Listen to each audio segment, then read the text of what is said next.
because of the less number of tourists that we have been receiving. And also, like I had indicated, in some months, we were not operating. Okay, I'm trying to move the slide, sorry. I won't go into detail in terms of the delegation as we have been introduced. And also I've touched on what the presentation is going to cover.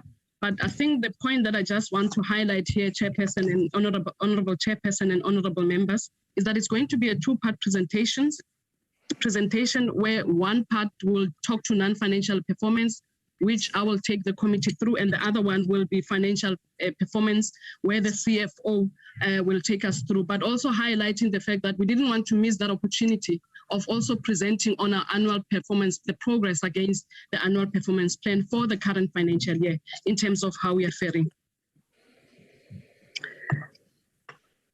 I won't go into detail, Chairperson and Honorable Chairperson and also Honorable Members. With this slide, I just want to highlight the fact that RIM is a cultural institution and it's also a World Heritage Site. And what is key as well is that it has also been declared a marine protected area.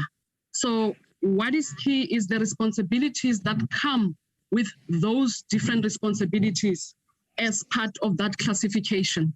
And also we have 5 main sites which have been highlighted. And I take that the presentation has been read, so I'll just highlight the salient features.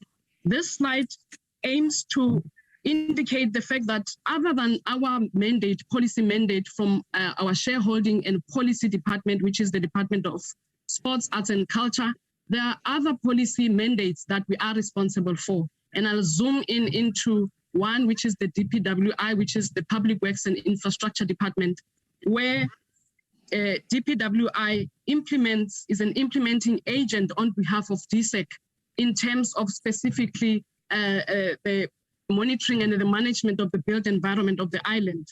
However, what is critical is to indicate that given that mandate, DPWI has given RIM part of the mandate where we are doing some of the work on their behalf, and the other part has been given to the Total Facilities Management Company, which is mainly outsourced, and it's a process that is normally undertaken by DPWI. So I think that's what I just want to highlight with this slide. But perhaps an important question to ask ourselves, are our operations adequately funded to carry these other policy mandates as required in terms of implementation of the programs by the RIM? So this slide I will skip because it was touched under the department's presentation.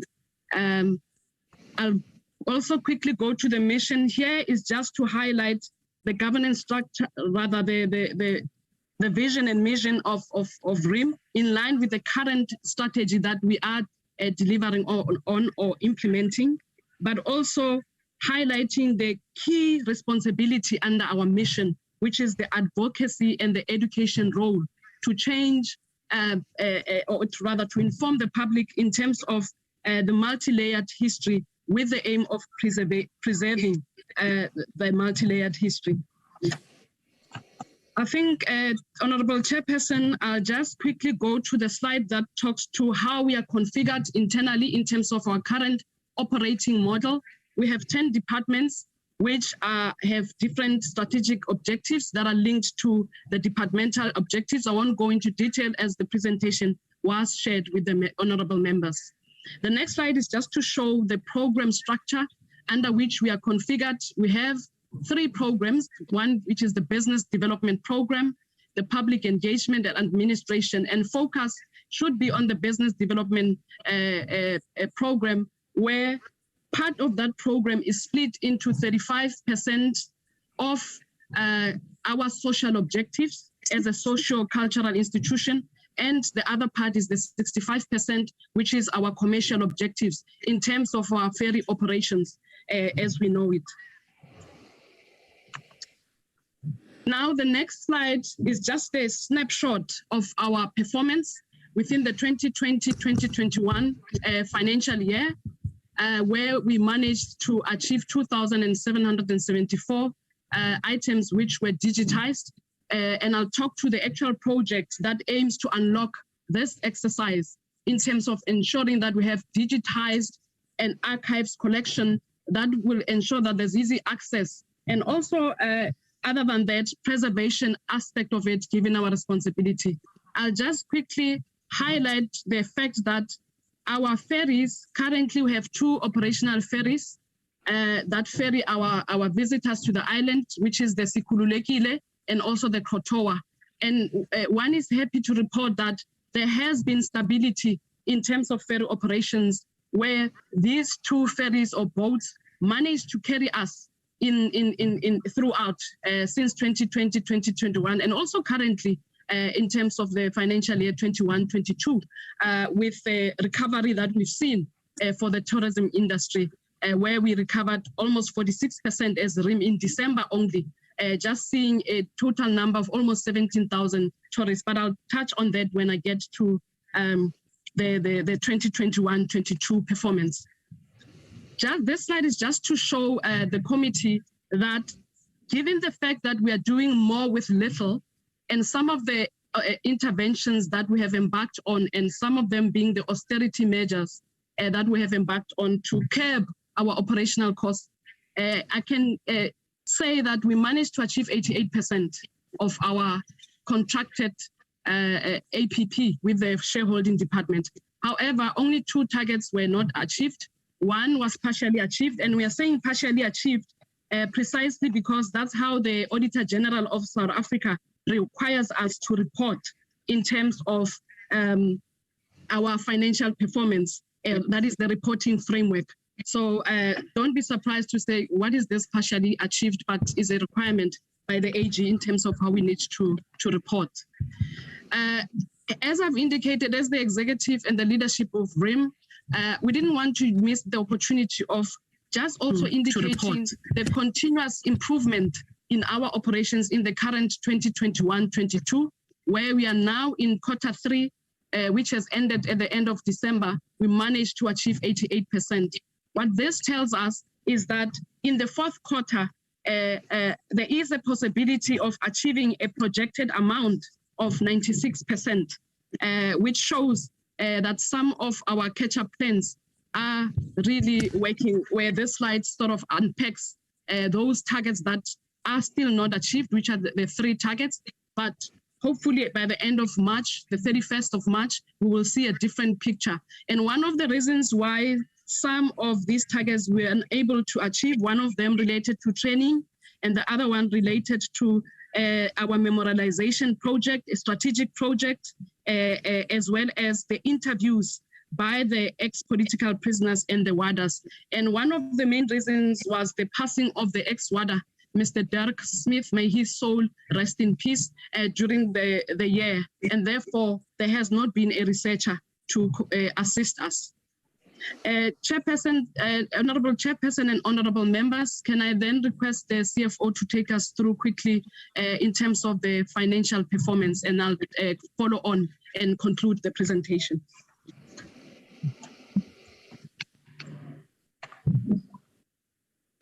Yes. Thank you, CEO. Good morning, Honorable Chairperson. We can't see you. We can't see you. Yeah, please share. Chair, I'll continue to share. Good morning, Honorable Chairperson, and good morning, Honorable Members. Okay, we've seen you. Thank you.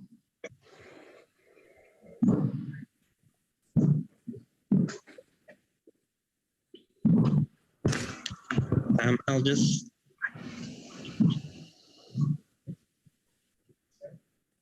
go on. I'll just be taking you through a high-level overview of the financial performance for the 2021 financial year. Next slide.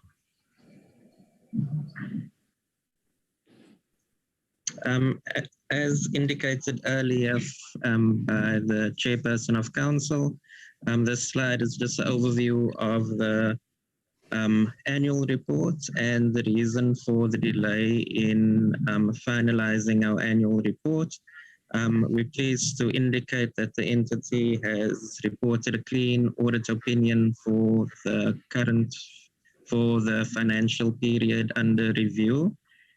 And then just to reiterate, it was at the previous portfolio committee discussed in detail the issues relating to the disagreement with the AG, which has taken almost 2 years to finalize. While the entity doesn't agree 100% with the AG, as a result of the entity's financial situation, it doesn't make sense for the entity to legally challenge the AG. But in essence, the dispute basically relates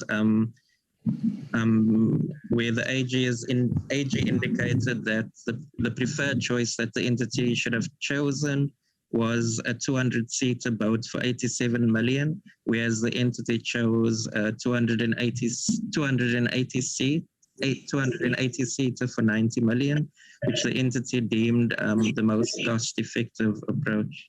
Next slide.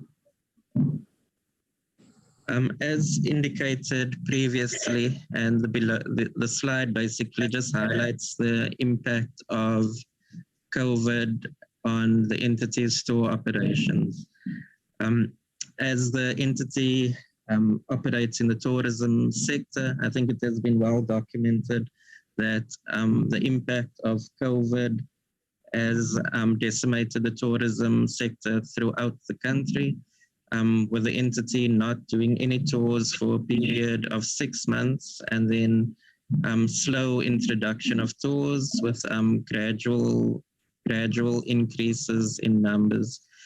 So what that translates to, and just to highlight the impact, is that the revenue decreased by 134 million in comparison to the previous financial year, while the entity's total expenses decreased by 67 million compared to the previous financial year. The impact of that was that the entity reported a deficit of 55 million for the 2020 and 21 financial year. The entity was able to operate based on its cash reserves, as well as the DSAC's support with regards to reprioritization of grants, which allowed the entity to operate without impacting staff welfare. I think to just highlight the last bullet on the slide, and what the CEO spoke to with regards to the different mandates. I think prior COVID, the entity already had difficulty financing its many priorities, and then with the impact of COVID and the impact on the financial resources available, prioritizing between sustainability, heritage conservation, research, capital investment, marketing and product development, and then obviously with the expectation of socio-economic responsibilities, trying to prioritize these many objectives became almost an impossible task, but we've done our best. Next slide. This is just a summary of the financial performance for the year, and basically just reiterates what I've indicated in the previous slide. As you can see, the revenue decreasing from exchange transactions from 141 million to 6.4 million in the current financial year. The performance was assisted by the reprioritization of grants, which is included in your deferred revenue released of 81.5 million for the financial year. And then you'll see your general expenses decreased from 120 million to 52 million in the 2021 financial year. Next slide. This is just a visual presentation just to demonstrate how bad the impact of COVID was on the entity. And you can see these are our visitor stats for the last 5 to 6 years. And you can just see the sharp drop from 2020 to 2021. Next slide. The next slide is just to demonstrate what the entity has budgeted in relation to what the entity could achieve for the year. And it just, you can see from April to August, the entity basically had no tourists with no operations at all. And just to highlight the impact, whereas normally we're budgeting for 40,000 visitors in December, we were only able to take 6,400 visitors in the month of December. Next slide. And then this again talks to the mandates and financial pressures, and just to highlight the difference between the operational grant over the years compared to the total expenditure of the entity.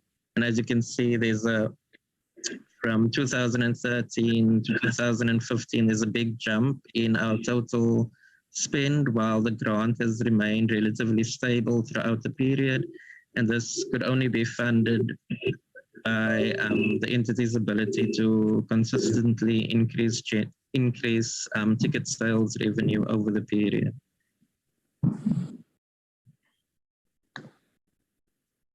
Thank you, Chairperson. And thank you, CFO.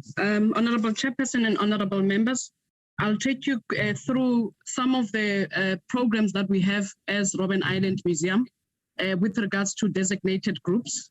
And I think in this slide, what is important to highlight is the fact that we have different categories of projects that are meant for designated groups to make sure that in line with our social objectives, we are able to ensure access into this beautiful museum and also continuously remain relevant to even attract the youth in terms of our interpretation. Hence, the proposal of a life stages model, where we are saying when you talk to an infant or rather a preschooler, they must know something about Robben Island. When you talk to a school-going child, they must tell you about Robben Island, amongst the other things that we will be trying to review in terms of what the chairperson has indicated with regards to the business model.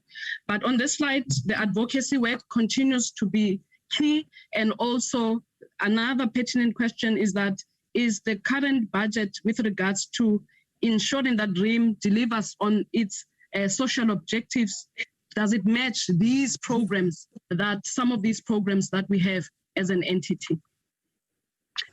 The next slide, Honorable Chairperson and members, I'll just move through in terms of the different strategic projects that we have. With, I think the slide that I skipped is the slide that shows a breakdown in terms of the beneficiaries with regards to these designated groups. And to date, we can see that the impact has been in the Eastern Cape, Western Cape, and some parts of Gauteng, but there is room for improvement in terms of these designated groups that we are reaching out through our social objectives, the mandate relating to social objectives as a socio-cultural institution. So, Chairperson, I will not go through each of the projects, but here what I would like to emphasize is that if you can see, some of the projects have moved beyond the targeted end date. And one of the reasons, for an example, the restoration of the 60 houses is mainly because of the environment and the nature of these projects, in that we follow the three stages project cycle, where the first cycle is the feasibility study, where you do your impact, environmental impact assessments. The next one is the actual construction and also practical completion. But depending on the complexity of the type of project, sometimes you have what we call a snagging list period rather. And also one of the impacts is the industry break in December, where most often construction stops. So this is the main reason why some of these projects are still underway. I won't go through all of these slides. It's just pictorials to just show all the infrastructure projects and the progress that we have achieved as RIM And I must say that through the employment of a chief infrastructure officer, that is someone that is responsible in driving these projects at an executive level, has really assisted us to move in most of these projects. And of course, the steering committee that exists between RIM, DSEC, and DPWI, which is the key departments regulated by the tripartite agreement that we are currently reviewing. The next slide is just to show projects within the social objectives or our heritage programs. And I won't go into detail, just to highlight some of the work that we are doing. And this one aims to talk to the exhibitions that we have in terms of the heritage assets, as well as the spaces that we are exhibiting, including the harbor area. I think for me, that's the most important thing to highlight. The next slide just talks to the project that is a new project, but I won't go into detail, just to show you that we are trying to make sure that we are relevant in also attracting some of the target groups in terms of the market segmentation that we normally undertake, and that we have started to undertake to make sure that that is part and parcel of our planning.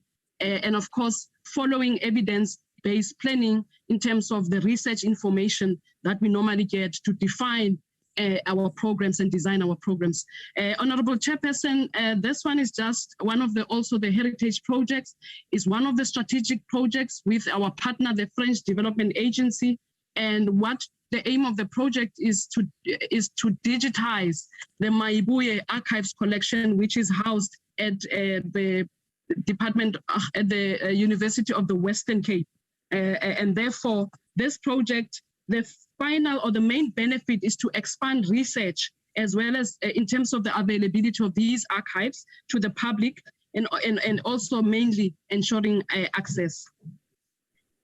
So the next slide is just to highlight some of the governance arrangements that we have with our critical stakeholders, amongst them, which is the ex-political prisoners, which have joined the sitting today. I think with this slide, what we just want to highlight is that currently, in terms of the governance structure, there is representation of ex-political prisoners at my apologies, I think I moved too quickly there. Sorry about that.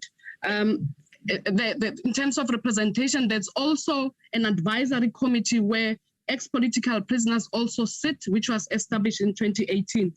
To conclude this slide, what is important to indicate is that with these structures, the aim is to enhance the conceptualization and implementation of our heritage and education programs. And as a result, whilst we are undergoing the engagements through the department with the ex-political prisoners, this is the ultimate objective, to make sure that we balance the interests in terms of the different stakeholder groups in line with our stakeholder engagement strategy as the Robben Island Museum. This slide is just to show some of the benefits from the programs that we have specifically established. One of them is the funeral benefit, where families are given of the deceased ex-political prisoner gets 17,500. There's also the life history recording project, and also some of the previous projects that we embarked on, such as the Destination Development Program. But I think what is key to highlight here is the stakeholder engagements and continuous engagement in terms of the different interests. And what we've picked up as the Robben Island Museum is that some of the interests lie beyond the mandate of Robben Island, but it is our role to be developmental and guide the process, to hold the hands of the ex-political prisoners to the relevant departments to be assisted in some of the mandates that fall outside of Robben Island Museum.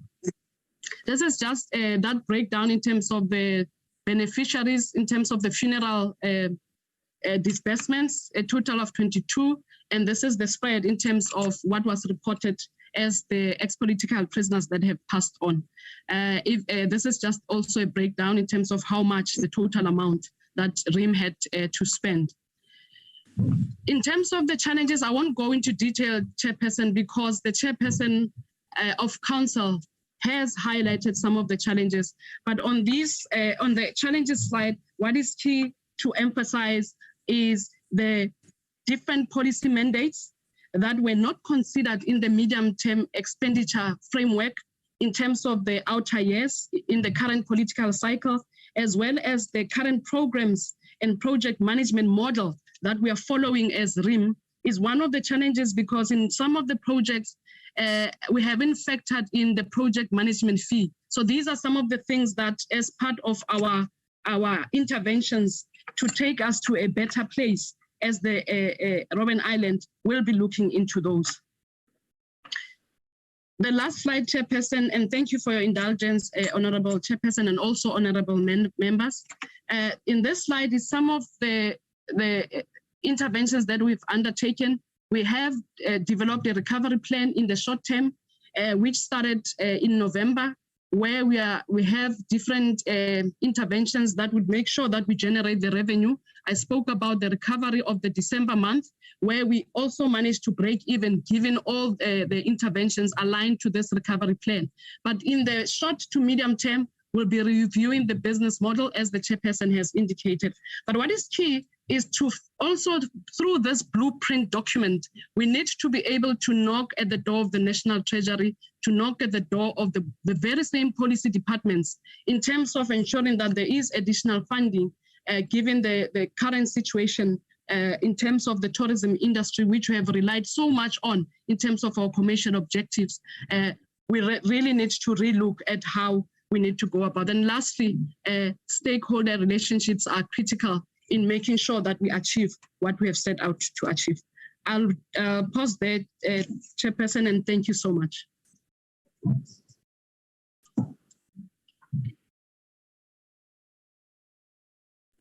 Thank you so much to both of the department's presentation and overview from Kensani, and to you. Just now, this is the time that the members must engage with this.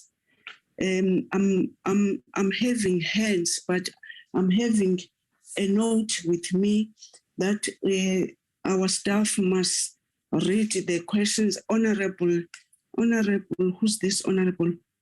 Honorable Adams doesn't have a network, and then she forwarded her questions. Can somebody read those questions? Good morning once again, Chair. We've received these questions from Honorable Adams. The first one, Chair, is related to the increase on toll prices.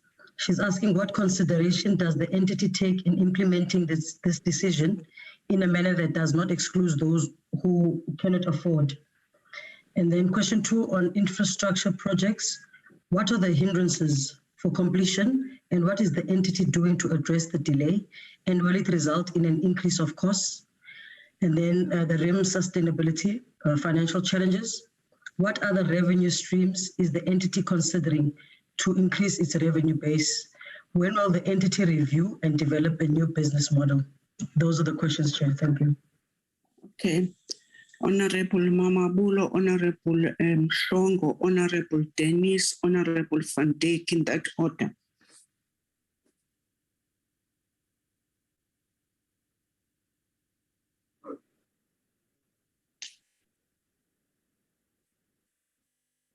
Is Honorable Mamabulo in?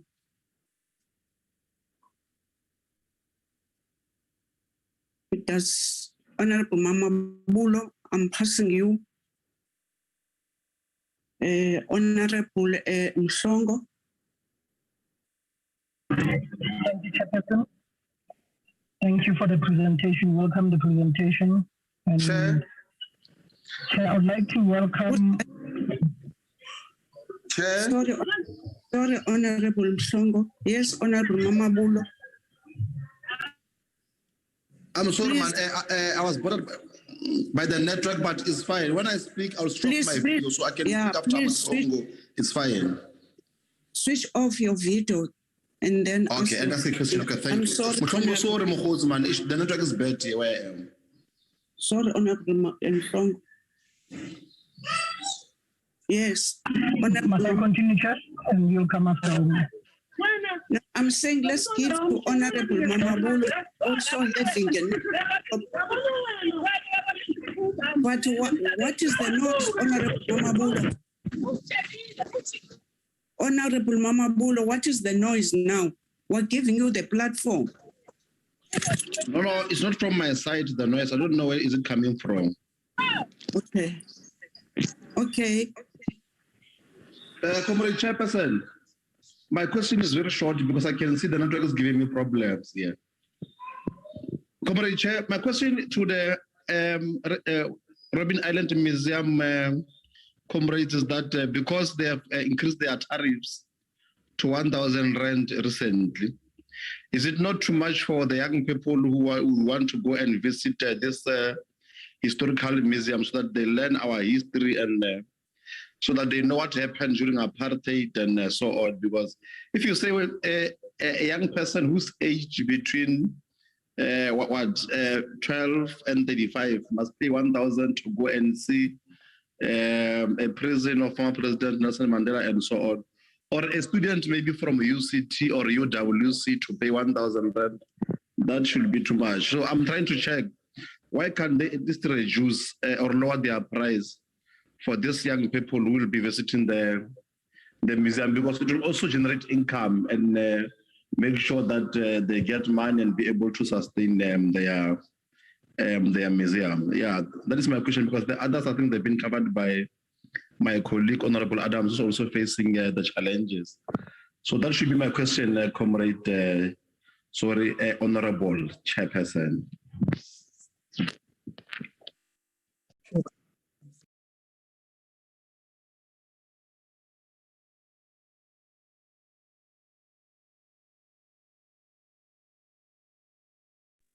I'm sorry, Honorable Mhlongo. I'm sorry, honorable members.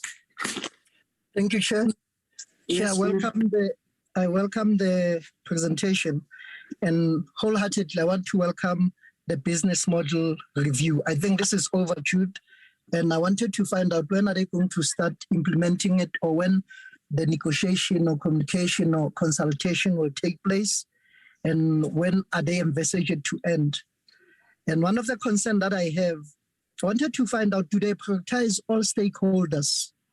All stakeholders. For an example, I saw their meeting schedule. I didn't see stakeholders meetings. Maybe can I ask how many times do they meet this ex-prisoners association advisory team or body, so to say? How many times per year do they meet them? And then I wanted to find out, when was their last meeting, above all?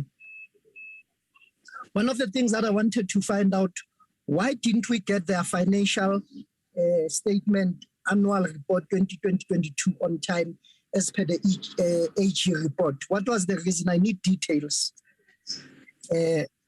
One of the things that I wanted to find out, I need more details why they didn't even attend the last meeting.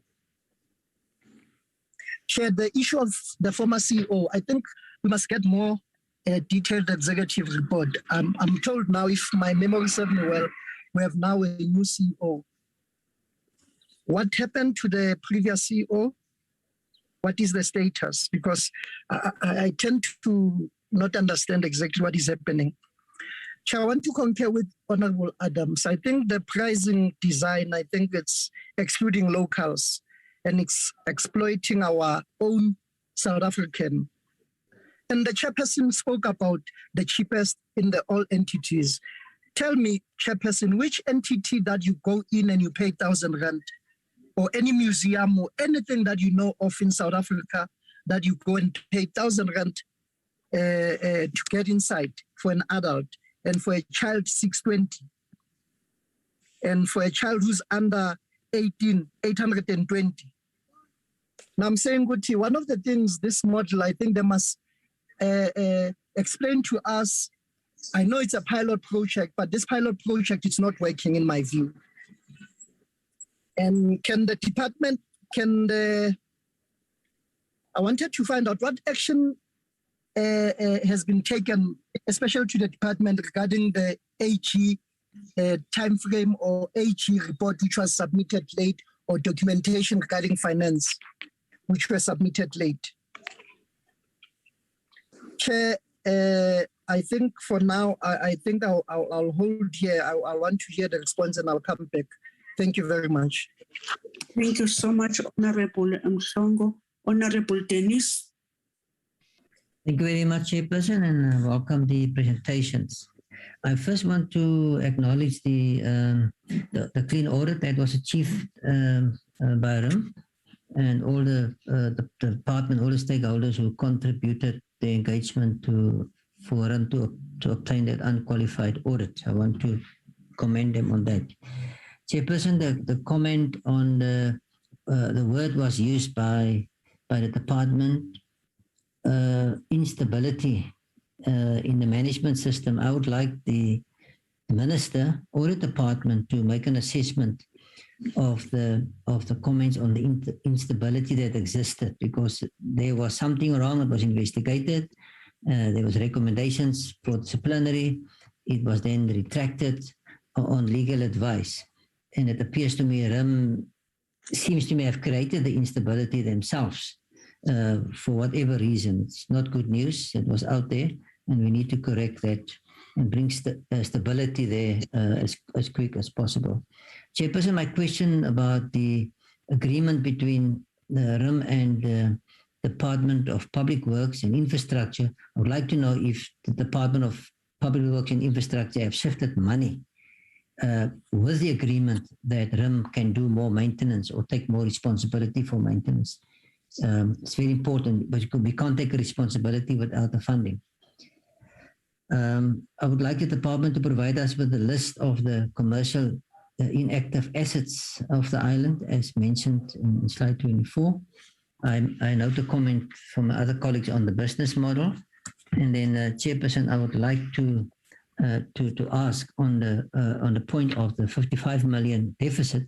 I would like to know what was the savings account or the cash reserves just before COVID has hit the department, because they've used some of that money to get through to the operations.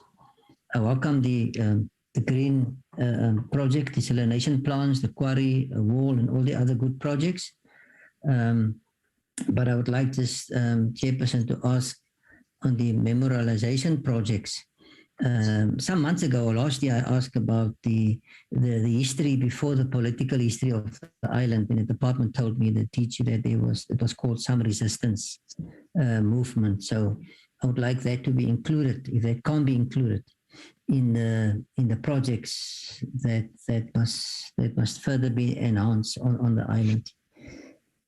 And then lastly, Chairperson, I wanted to know this difference between the ex-political prisoners, and of course I hear RIM has got a mandate, but the differences that exist, that seems to me the responsibility of other departments on the needs of the ex-political prisoners association.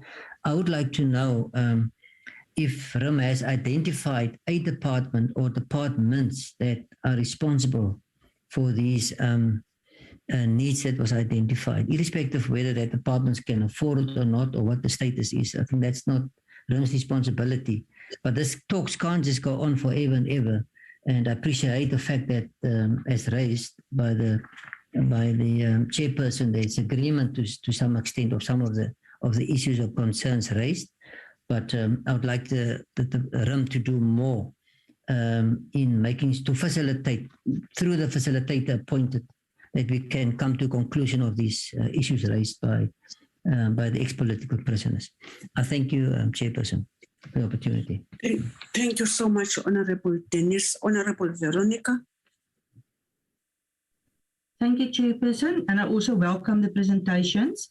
I want to take you back to page 22 of the oversight slide from the department, where it says, refer to the department which facilitated the appointment of a legal firm to conduct the investigation in Yeah, what I want to know from that, what was the outcome of these investigations and what were the recommendations? It also says on that slide that due to further information made available by the implicated officials, the CEO and CFO, the council was advised, after seeking legal advice, to drop the charges. Now, I want to know why the CEO and CFO, while there was an investigation, why did they not give that information to that legal firm that was conducting the investigation? And I want to know whether we can have a progress report on the recommendations. We also want to know what was the total of the financial spent on that investigation. And then I want to ask if the Robben Island Museum can provide us with insight into the disciplinary action taken against one employee who was suspended without pay, and what was the nature of that transgression. From my side, I also want to know how many of the new expensive walking tours that was introduced and received a lot of attention in the media, how many of them have been conducted? Then I also would like to take you to, let me just check the slide, sorry for this.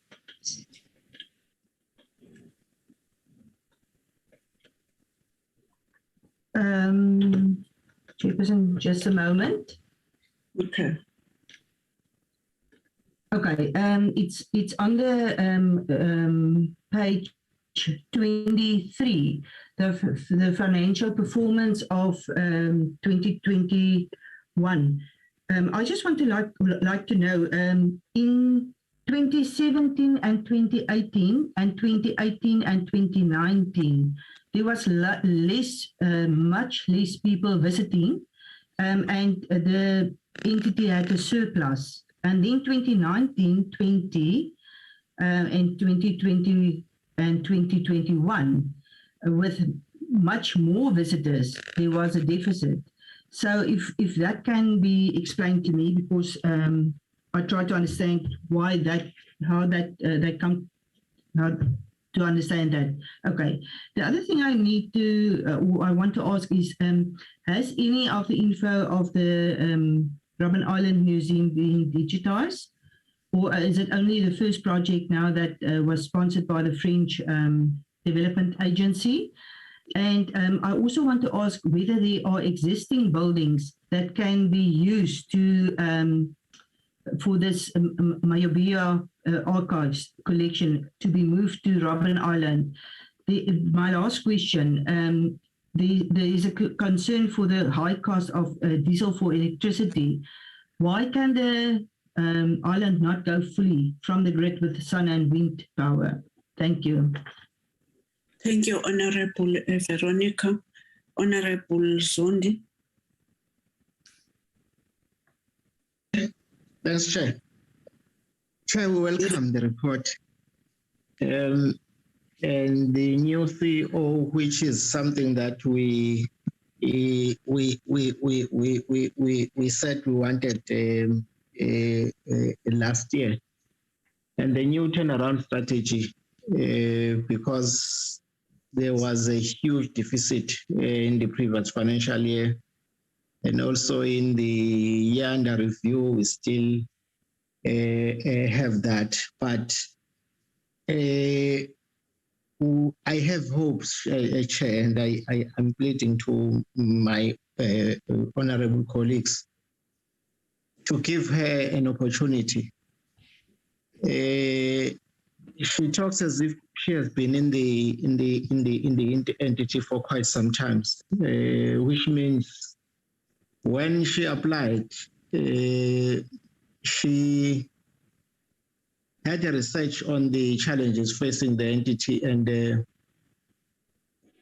she knows the entity very well in his first presentation. But there's still a long way to go. But I so wish that we can give her support and her collective together with the council. Chair, a few questions. My colleagues have asked so many questions. I have few. One is to congratulate the entity on the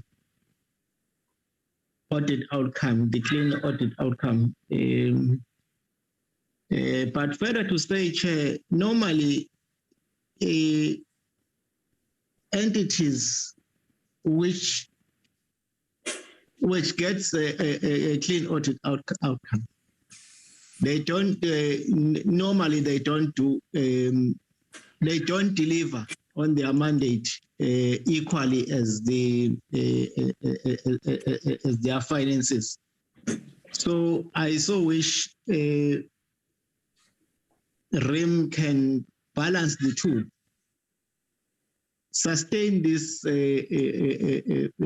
audit outcome. The next financial year, I so wish they get the clean audit outcome, but also continue to deliver to your mandate, because sometimes they don't do both. You get a clean audit, but you don't deliver. I don't know whether it's because of the amount, the budget, which is not as big as normal of the RIM, but I think they've studied their challenges well, and they will continue doing that. That's the first one, Chair. The second one, Chair, is the targeted groups programs the CEO highlighted. I just want to know whether they are going to assist or contribute in the revenue generation. I want the CEO to assure us that they are going to assist. If they are not, why are they embarking on the program? But I so hope they are going to assist in the revenue generation, because the entity is urgently need that moving forward. The second one, Chair, or the third one, is the issue of the new business model. I think when you look at their projections, Chair, on the infrastructure programs and also the targeted programs, surely the new business model need to be reviewed and developed. I wish the CEO can make a comment on that. When are they going to get it, or are they going to review the old one, or are they going to renew or develop a new business model? Because we really need a revenue generating streams as soon as possible. Apart from the programs that they put in place, I've just mentioned the targeted group programs, which I think they will contribute, but they will indicate. But if the programs they have mentioned are the only one, are there other streams on the pipeline that you are thinking to increase the revenue base? Because the RIM is really struggling on the revenue base. The ticket sales, other than the price, which my colleagues has indicated, we really need to increase the number of ticket sales, other than the price, but the number of them coming, the number of people of ticket sales, we need to increase them. Other than the price, as my colleagues rejected the increase, I'm also joining in queue. It will hit hard on the poor people who wish to support or who wish to visit the entity. But I so wish there will be other streams, but they can comment on that. And I think the other issue, Chair, the critical vacancies. The entity has reported, and the department indicated on that. How are they going to address it, given the fact that there was a huge number of employees losing job in the last financial year because of the of COVID? So how are they going to deal with these critical vacancies given that situation? The other issue, Chair,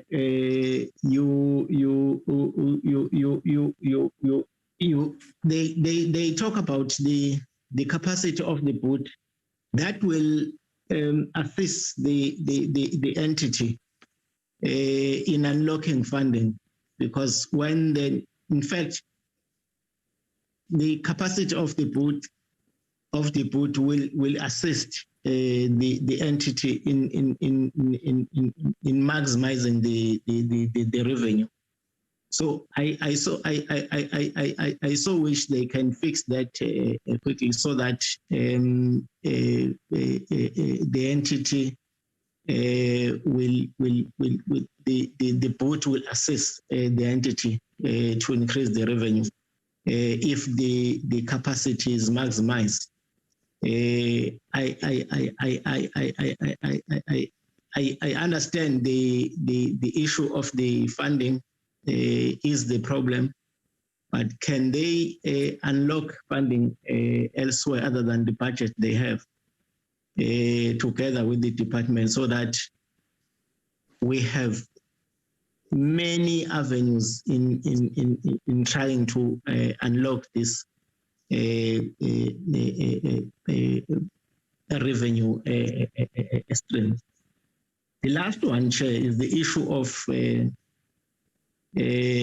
capital investment. They talk about the CEO touched it a little bit. We noted, Chair, the use of capital expenditure for operations and compensation.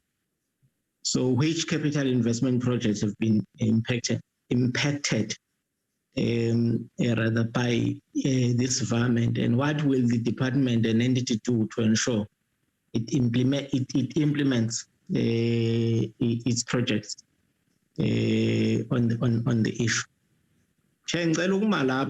For now, but I hope the entity is doing very well on the new strategy and its projections for the new financial year, so that the employees who were retrenched because of COVID can go back to work when the entity has a sound financial footing.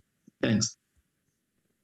Thank you, Honorable Member. Honorable Mashingosi. Thank you, Chairperson. I would love to greet you first, Chairperson, and the department, my fellow honorable members, and the guests, the visitors. I would love to say Happy New Year. Also, I would love to pass my condolences to the Shai family for the passing of Patrick Shai. Chair, can I cut the video? Yes, please. Thank you. Chair, I have just few questions here. Hello? Oh. Yes, Honorable Member. All right. My question is, how far is the progress on the infrastructure maintenance? Like, are they being built or are they being fixed, and how far will that be? Will that take? What was the cause of the dilapidation? And what is taking too long for the EPP and the RIM to sit down and iron out their differences? How long are they going to be engaging, each other? And how far is the fight going to take? Because it looks like it's just dragging along. Another question, Chair. Has the RIM done any research in finding out if there is any effects or effects on the youth in the Black Townships from the visit to the Robben Island Museum? I saw it on slide 22 that there are other revenues that they are like making or needing money. What are those other revenues? Now, the last question, Chair, is do RIM know exactly what caused the rise of the visitors in 2017? Thank you, Chair. Thank you, Honorable Mahlingozi. Honorable members, let me also thank everyone who contributed, others asking questions, others are giving some gaps that are there, and then the way forward. The only thing that I'm still want, whilst the majority questions, all the members, which are very important to us as a committee, have been asked, I wanted to really that the RIM and also the department, they must tell us exactly the dropping of investigation. And also, I do appreciate in their presentation that the expulsion prisoners are going to review. They want to review that decision. I'm suspecting all the members are saying that, but really, let's welcome the new CEO who's doing well, and today, and I want also to emphasize the questions raised by Honorable Dennis. You know, this important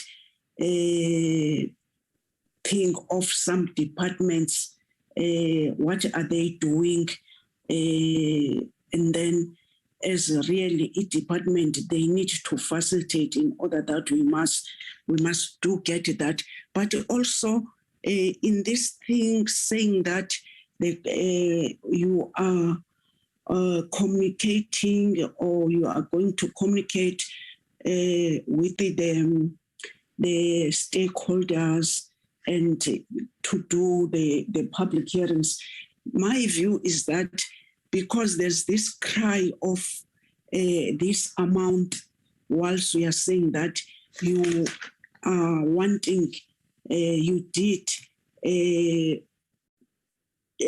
take decision in order that you must back up your revenue of this visit and with these huge amounts.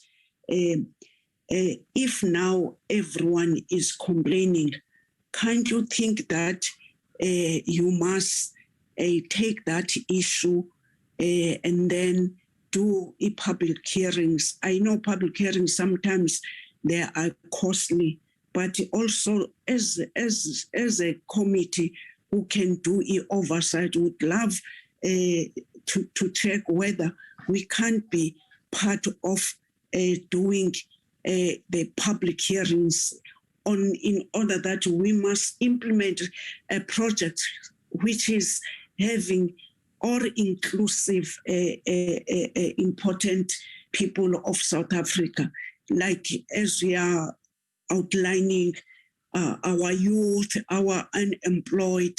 If we can have a chance of getting that, by that I'm suspecting, because the time now it's about few minutes left with our DM before anyone in department, because department is supposed to respond with some questions, and the RIM, I will give it to our DM to take us a bite before she left. She's going to leave us.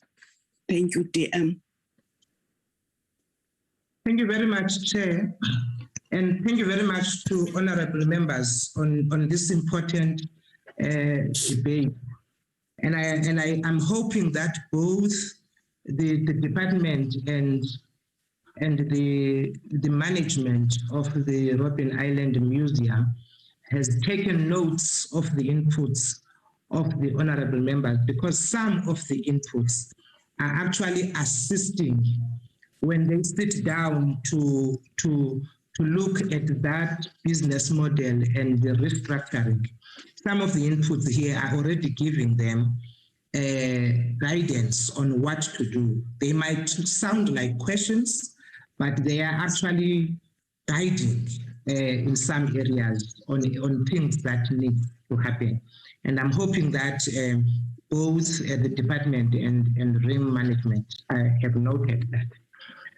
And I really want to also stress with them that I think the issue of the top prices needs to be looked at, particularly that the price of 1,000 rand, which the members have raised, could be something that probably is looked at for tourists. But for people of South Africa, you look at another price that you could look at. Maybe that's something that, as they look at the business model, is to look at different pricing for different communities, so that at the end of the day, access is actually made for everybody. So you don't have to have a blanket approach in how you deal with this thing, but it's something that I leave it to the management to look at, but it's something very critical for South Africans. As we all agree that as we look at the RIM now and its survival, we need to look at more localization rather than depending on tourists only.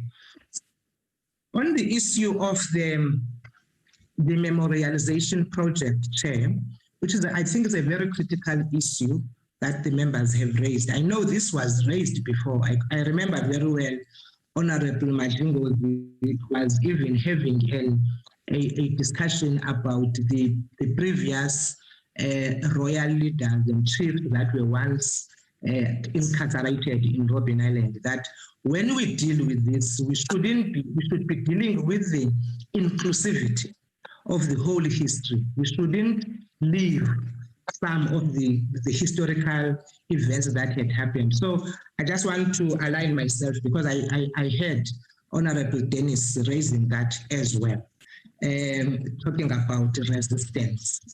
So I thought that's one area that we should agree that the history of Robben Island doesn't start now when all of us talk about those that were incarcerated that we know, but there are chiefs and people that were leading resistance long before.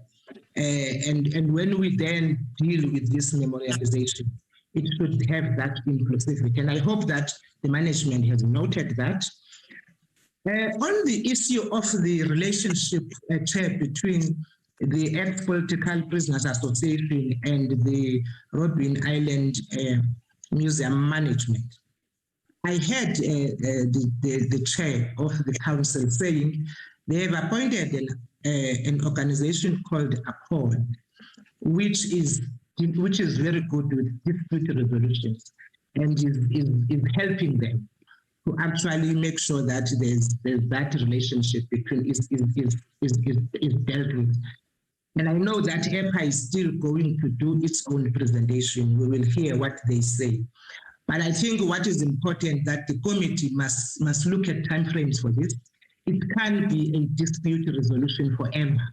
We need to understand by when do they think that that process will be completed and report back to the committee, because that has an impact on the stability of how the Robben Island functions. So if we can be able to deal with that relationship between Robben Island and EPA, and it will go a long way in the stabilization of this. And I'm very happy that the members have raised the role of other departments that have been mentioned here. And probably when that business model is being discussed, when the team goes to the strategic meeting, these are the things that need to happen. Now that we know that there is a role of tourism, there is a role of the PWI, what is it that they are contributing to the management and running of this museum, which is very critical and very important for the people of South Africa.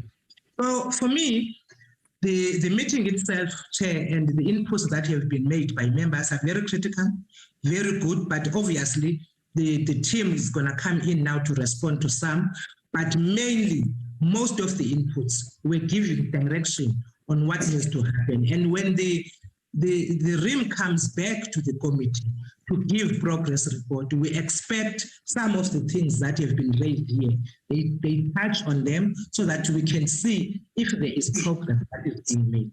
Thank you very much, Chair. Thank you, DM. Let me take this opportunity to take it back to the DG and DDGs of the department, and then RIM. That's the opportunity to do that. We must not forget that we're still having to have a presentation of EPP, EPA. We must not forget that. To you, DG and DDGs. No, thanks very much, Honorable Chairperson. I will just ask the DDG if there is any, but just to clarify one or two things. One is that maybe there was a misunderstanding on the issue of the retrenchments. There were no retrenchments due to COVID. The department intervened there and were able to have some monies that were then provided for Robben Island to both not cut the staff and neither to cut the salaries of the staff, but they were facing the dire situation, and then we worked together to save that situation. And then the issue of the steps that taken against Robben Island because of the delay in the submission of the H report. There were no steps because there is a process that is followed when the entity with the AG, both of them agreed that they needed to finalize the report. And that process then is undertaken as long as they report to the department and the department submit the report to Parliament on the issue of the delay in the submission. But it is a process that they have to follow. But I think the CEO can talk to the rationale behind what was the issue that was delaying both of them with the AG to finalize that report, but they did in the report to us that there were those challenges. And when we submitted, we indicated that there were entities that were delayed in finalizing the reports as they were working with the AG. But what is good is that based on that engagement, they were able to get an improved audit outcome as reflected there. So that is a clarity maybe that they can talk to. And then on the issue of the instability, I'm not sure I agree with Honorable Dennis that at this stage, we don't see any instability. In fact, the council has worked hard to provide a level of direction in this entity. And with the appointment of the new executive, things seem to have really stabilized, and focus is now on getting the job done there. So, and that is shown by results and the number of visits, the resumption of the ferries to the island, and as well as the marketing of the island to get more visitors.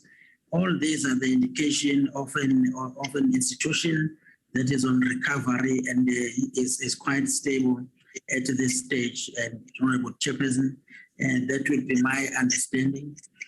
And then on the issue of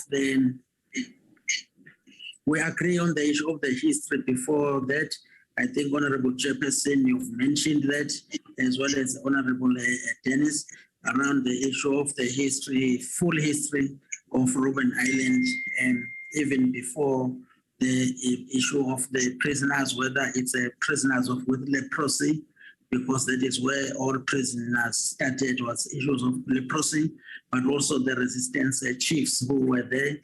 And I'm sure in their project of memorialization, they will consider that, and as Robben Island undertakes this particular project. And then on the, I think, and the working with other departments, I think DDG can talk to that around the issue of ex-political prisoners that we are working with in terms of all issues of political prisoners or veterans in particular, where we work closely with the DMV and Honorable Chairperson. But if she wants to expand on that, we will do so. But the CEO, I thought that Chairperson was very clear that they do, looking at the needs of IPA, and then they do engage and facilitate engagement with such departments. But generally, the department is working closely with particularly the DMV in this regard. And I think the issue of business model, I think it is noted. It's not directed to us, but we agree with the Honorable Mshongo that it is a sign, but I think they can explain the roadmap towards its implementation as the question has been raised. We do take note about the increase in the tariffs relating to which might result in the exclusion of the South Africans in particular, and particularly those who are from the previously disadvantaged communities. And I think the committee members have made this point quite strongly. And maybe it is something, depending on our engagement with them, to see how the business model can be able to deal with these matters, Honorable Chairperson. But we note the comments, and then maybe they can answer directly as the owners of business in this regard. But the concerns have been expressed, and we cannot ignore them at all. We will have to attend to that, working with the management and the council. Chairperson, I think I have tried to summarize some of the key things directed to the department. I'm not sure if PDG wants to add anything, and then we can allow the chairperson as well as the CEO to then deal directly with questions pertaining to them. Thank you very much. Thank you, DG. DG, do you think there's something that you want to add? Just two things, Chairperson, that DG was specific to say, or 2.5 was specific to say, maybe I can add on them in terms of the relationship with other departments. And I think at the center of this is the relationship with DPWI, but without excluding other departments. In the engagements we've had with RIM, and in particular a session that also included EPA, we did agree that we may have to set up a forum with all the other departments that are concerned in the affairs of RIM. We are putting that in place, but on the lead of that is DPWI. Since then, we have engaged with them. Indeed, they have made an allocation of funding of about 130 million that will be dedicated to attending to the initial plan for infrastructure-related and maintenance-related activities. That is still in just a process of finalizing mechanisms of spending as we had to engage with National Treasury. And then on the business model, that is the half DG has already partially covered. There we have assisted as part of the requests that we've made to National Treasury to say, as from the department, from our own environments, could we grant some money to RIM to enable them to do this exercise of the business model review. And I think we have received an approval. So at least that gives us guarantee that this is going to happen, this business review model. And then the last was just a question that was asking about engagements between IPA and RIM. I could say I am aware that there are engagements, specifically if I make an example, between November and now, there have been 3 sittings. 2 of them, they included the department, and 1, it was just a session of RIM and IPA facilitated by Accord. But beyond that, we've already agreed that an MOU is going to be put in place, and they are working on that now, almost finalizing that. But from there will be quarterly sittings, and I think those will be linked to the sittings with other departments. As I said, we are talking to how we have a forum with other departments that are involved. I think that's all I wanted to amplify, Chair. Thank you so much. Let me take this opportunity, honorable members, to thank our department, to thank RIM, also to thank our DM, whilst she is still with us. May I take this opportunity to welcome the leadership of IPA to come and present to us. Just show your face and starting to present. You are welcome in this meeting. I thank you.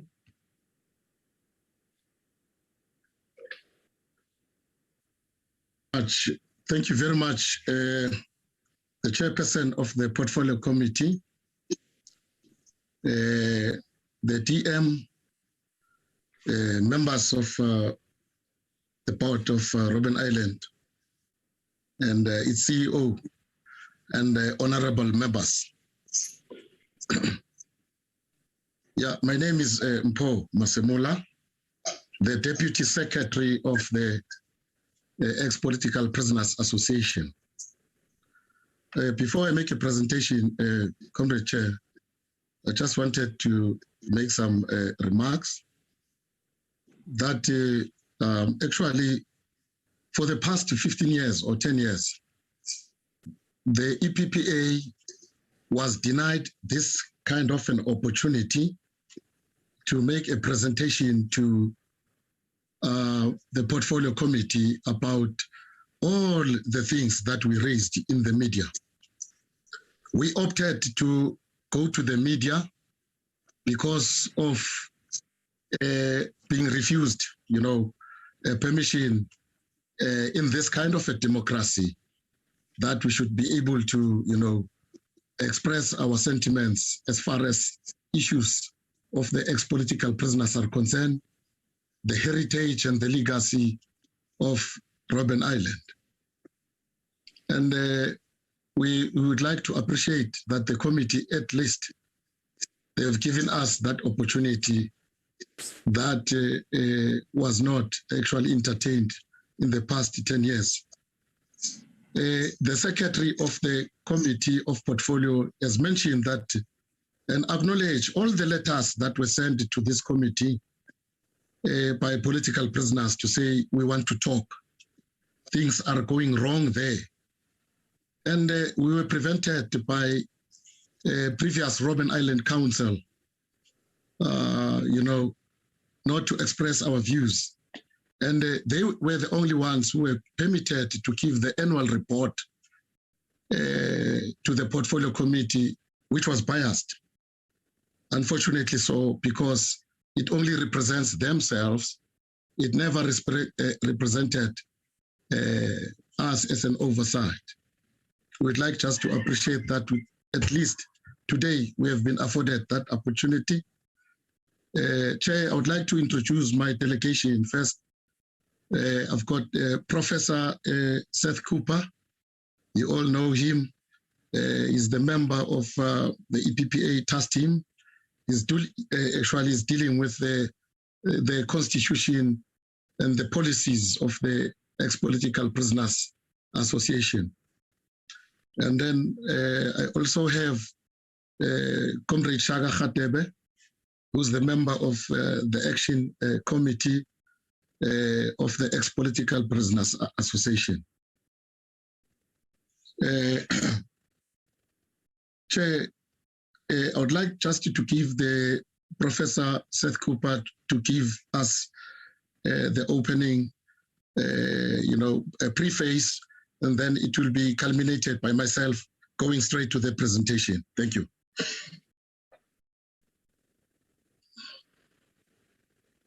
Comrade Prof.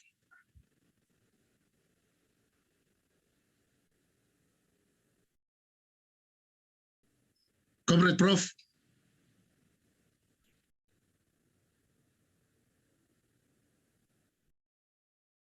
Oh, okay.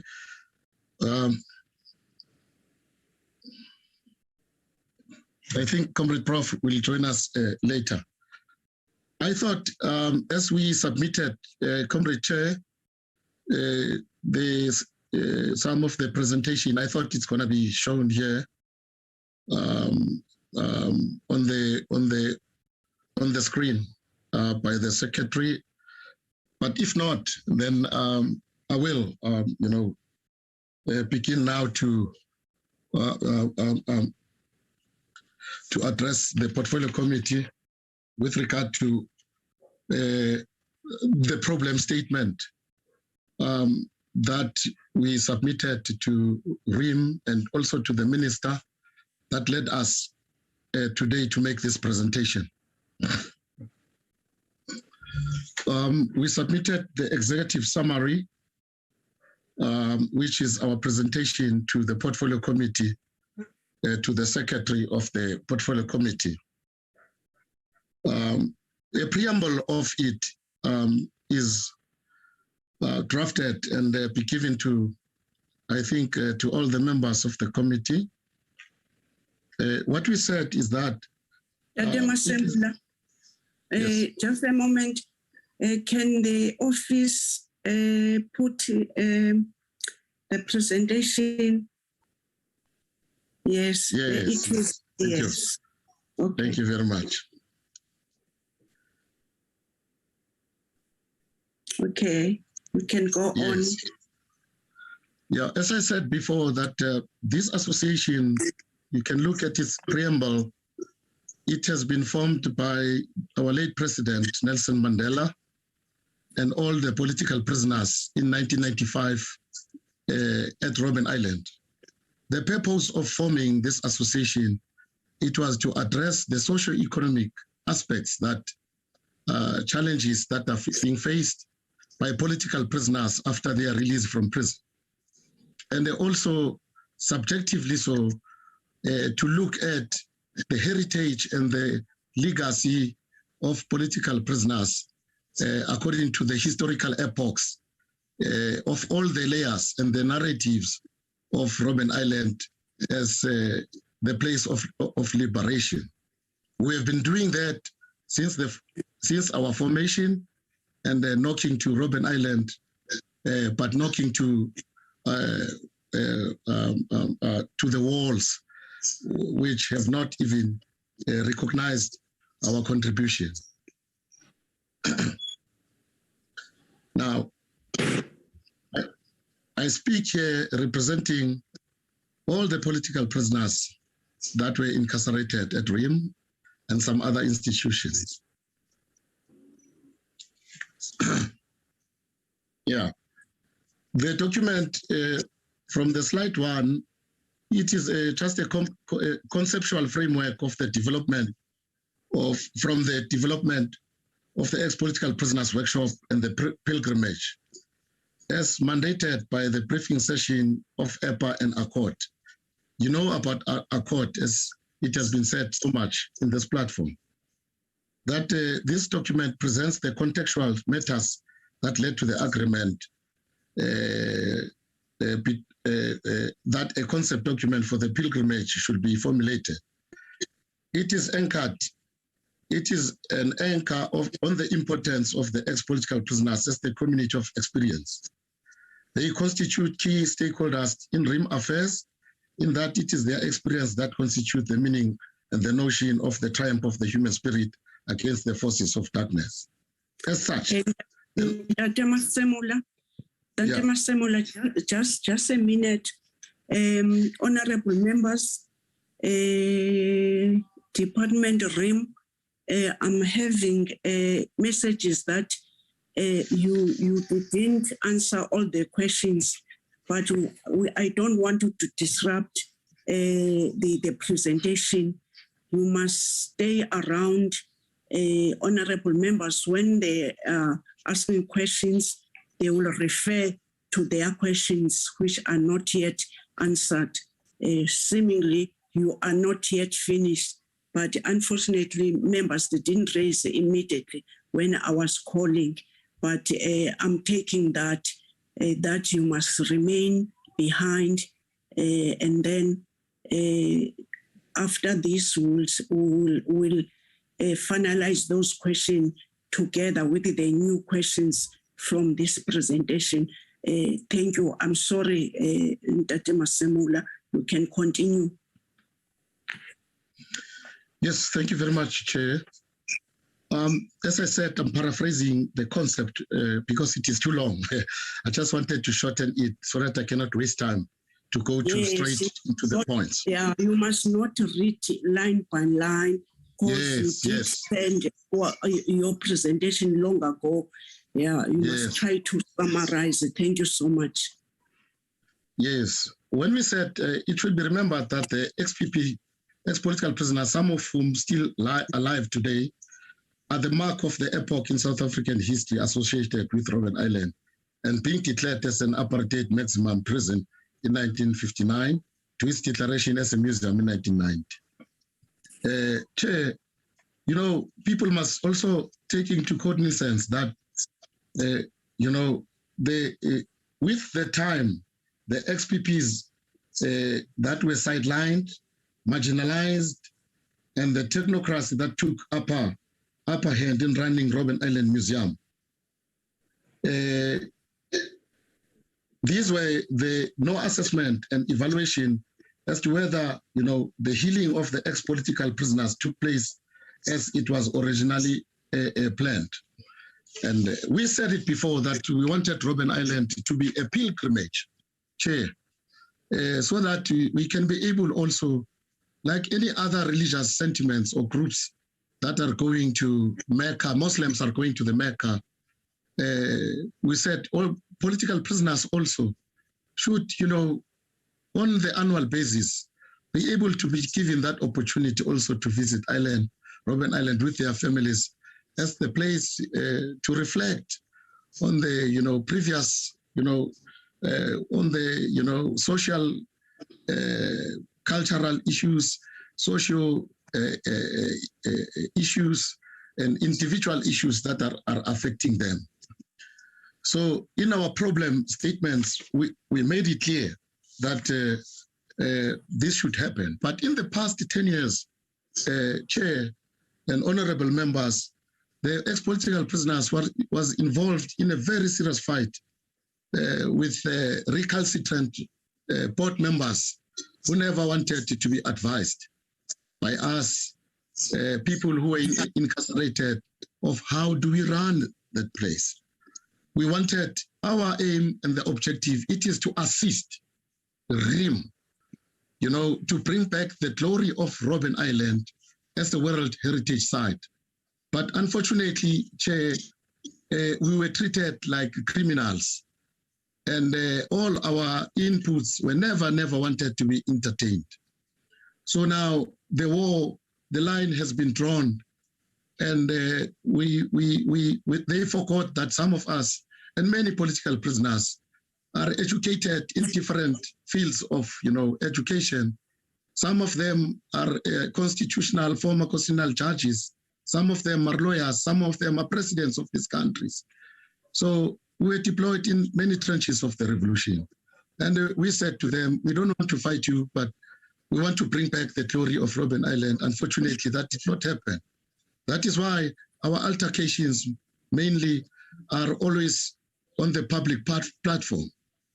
And we thought that by doing that, we will achieve justice. And I would like also to bring into the attention that all these issues that we have raised culminated 3 years ago or through the intervention of the Minister of Arts and Culture when we raised the memorandum of 41 points that constituted to the investigation report. And that investigation report took 3 years, to be finished. Firstly, we had the moral report, which is still remains as a pain to us to say the moral report recommendations were violated and ignored by Robben Island Museum and the Departments of Arts and Culture. And we would like to say to this portfolio committee that we say this is a wasteful expenditure by both entities, that you institute an investigation report and we still have the recommendations of that report, which the Robben Island Museum have set aside and instituted another report by the Mark Roberts report. Now, if it is not a wasteful expenditure, then the DAC and RIM must explain to the public and us to say why the recommendations of that report are not implemented in favor of the Mark Roberts report. I'm still coming to that, Comrade Chair. Now, in a short preview summary of what I've been saying, I'll be now going to the first point of the report of what we were saying before. We spoke also, before going to all the points, we spoke, Comrade Chair, of the Mandelarization of Robben Island also, but I'm going to summarize it because it falls within the jurisdiction of all the points that we have made.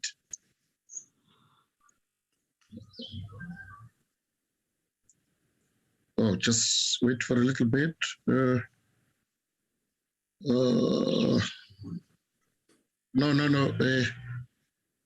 Yeah, the Mandelarization of RIM. I want to just give a brief details of what we've been saying there. That, with time and the notion of the triumph of the human spirit, as it was seen in terms of, these are just legal terms, the primus inter pares, the first among the equal, the Mandela as a parousia, the emergent of the Messiah of the liberation struggle. The narrative of Robben Island Museum was more and more told in terms of the experience of a single person, Nelson Rolihlahla Mandela. The experience of other political prisoners like Makanda, Oshumatu, and all the chiefs, as I heard some other MPs have narrated that the multi-layers should be told, were marginalized. Nobody speaks about them. And, the situation was exacerbated by the establishment of the other Mandela-centered organization that preserved the legacy of Nelson Mandela, like the Nelson Mandela Tunu Mandela Museum at Mvezo, Tunu, the Bunga building at Mtata, and the Nelson Mandela Foundation. The Nelson Mandela home at Orlando Wells turned into a museum. This meant that the people had many alternatives to consume Matiba's legals. Robben Island was just one of many outlets which provided experience of Matiba's legacy. The Nelson Mandela's, July 1918, a day observed by the world, is not preserved at RIM. And therefore it means that RIM needs to come with a new, different property role to play in identifying the uniqueness, in differentiating of RIM in the future. What we said on this thing, you will see when we explain it in detail, about the opening up of all the sections of Robben Island. I'm talking now about the heritage and the legacy projects. That if Madiba was still alive today, Chair, I don't think Madiba will agree with the narrative of what RIM is doing now to say only himself. We know he's a world icon, he's a messiah, and then he should be treated alone. Because now when you look at the tours, only Madiba's section, people go there after the tour is finished. And then we said to him, no, it is wrong. You can't do it like that way. There were people in these sections. Now we are saying all the political narrative of the people that were there in those sections during the 1960s, 70s and the 80s, their narratives, they need to be told. Lawrence Pokanoka comes from the north. Who knows about him? Nobody. Nobody speaks about him. Harry Gwala from the KZN, nobody speak about him. And many, many unsung heroes, nobody speak about him, about them. I heard the CEO speaking about the death of the prison warder, Mr. Terry.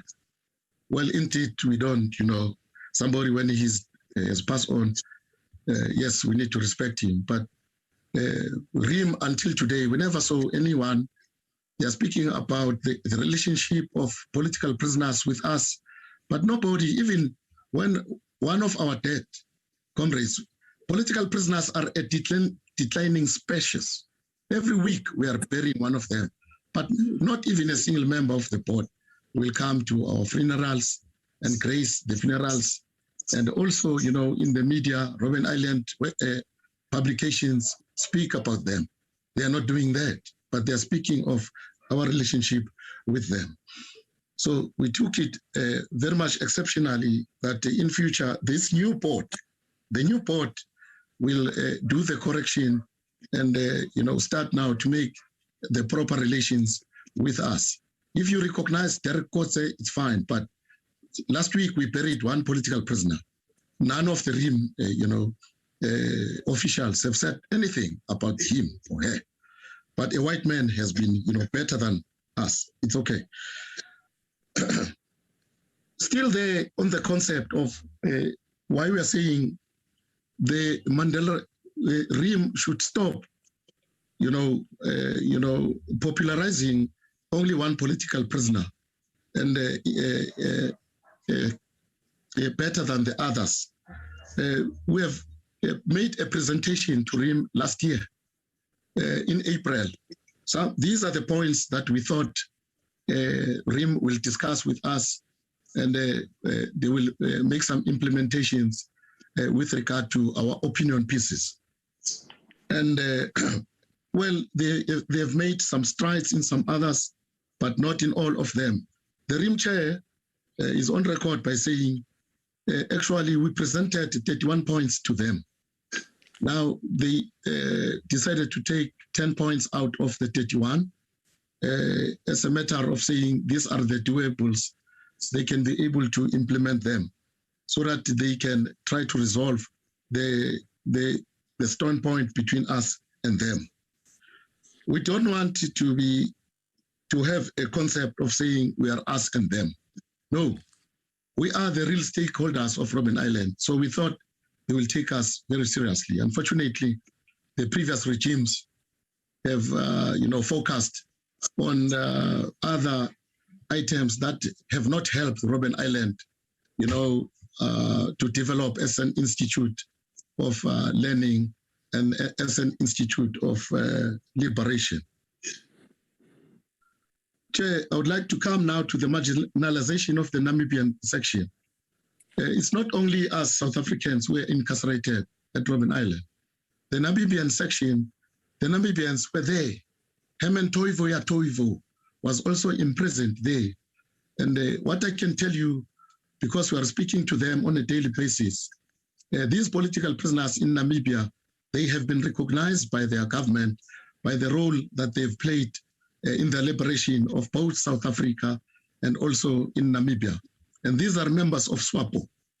And we said to Robben Island, you cannot negate and eliminate the historical significance and the role of the Namibians, that they've played a significant role in the liberation of this country. Their history also, they must be told, because they were staying at D section. When we speak about memorialization and the interviews, we need also that Robben Island should go to Namibia and also make recordings of all those that are still living. Take their stories. They will tell you, and they would like also to that their stories should be shared here at Robben Island, because what Robben Island has done previously and currently, it's only our stories here in South Africa that are being recorded.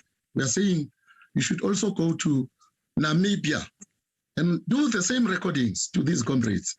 And there in this section, what we saw in the past 2 weeks is that we have seen at least there are developments with regard to the memorialization of these, the historical role that was played by the Namibians in this section.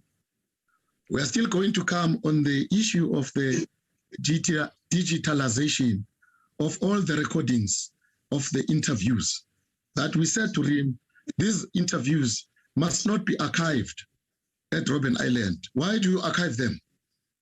You need now to start to play them in all the sections so that all the visitors there to enhance. You must try that. You must have time engage with your presentation and the RIM and the department. Try to be brief to the point. I don't want to cut you.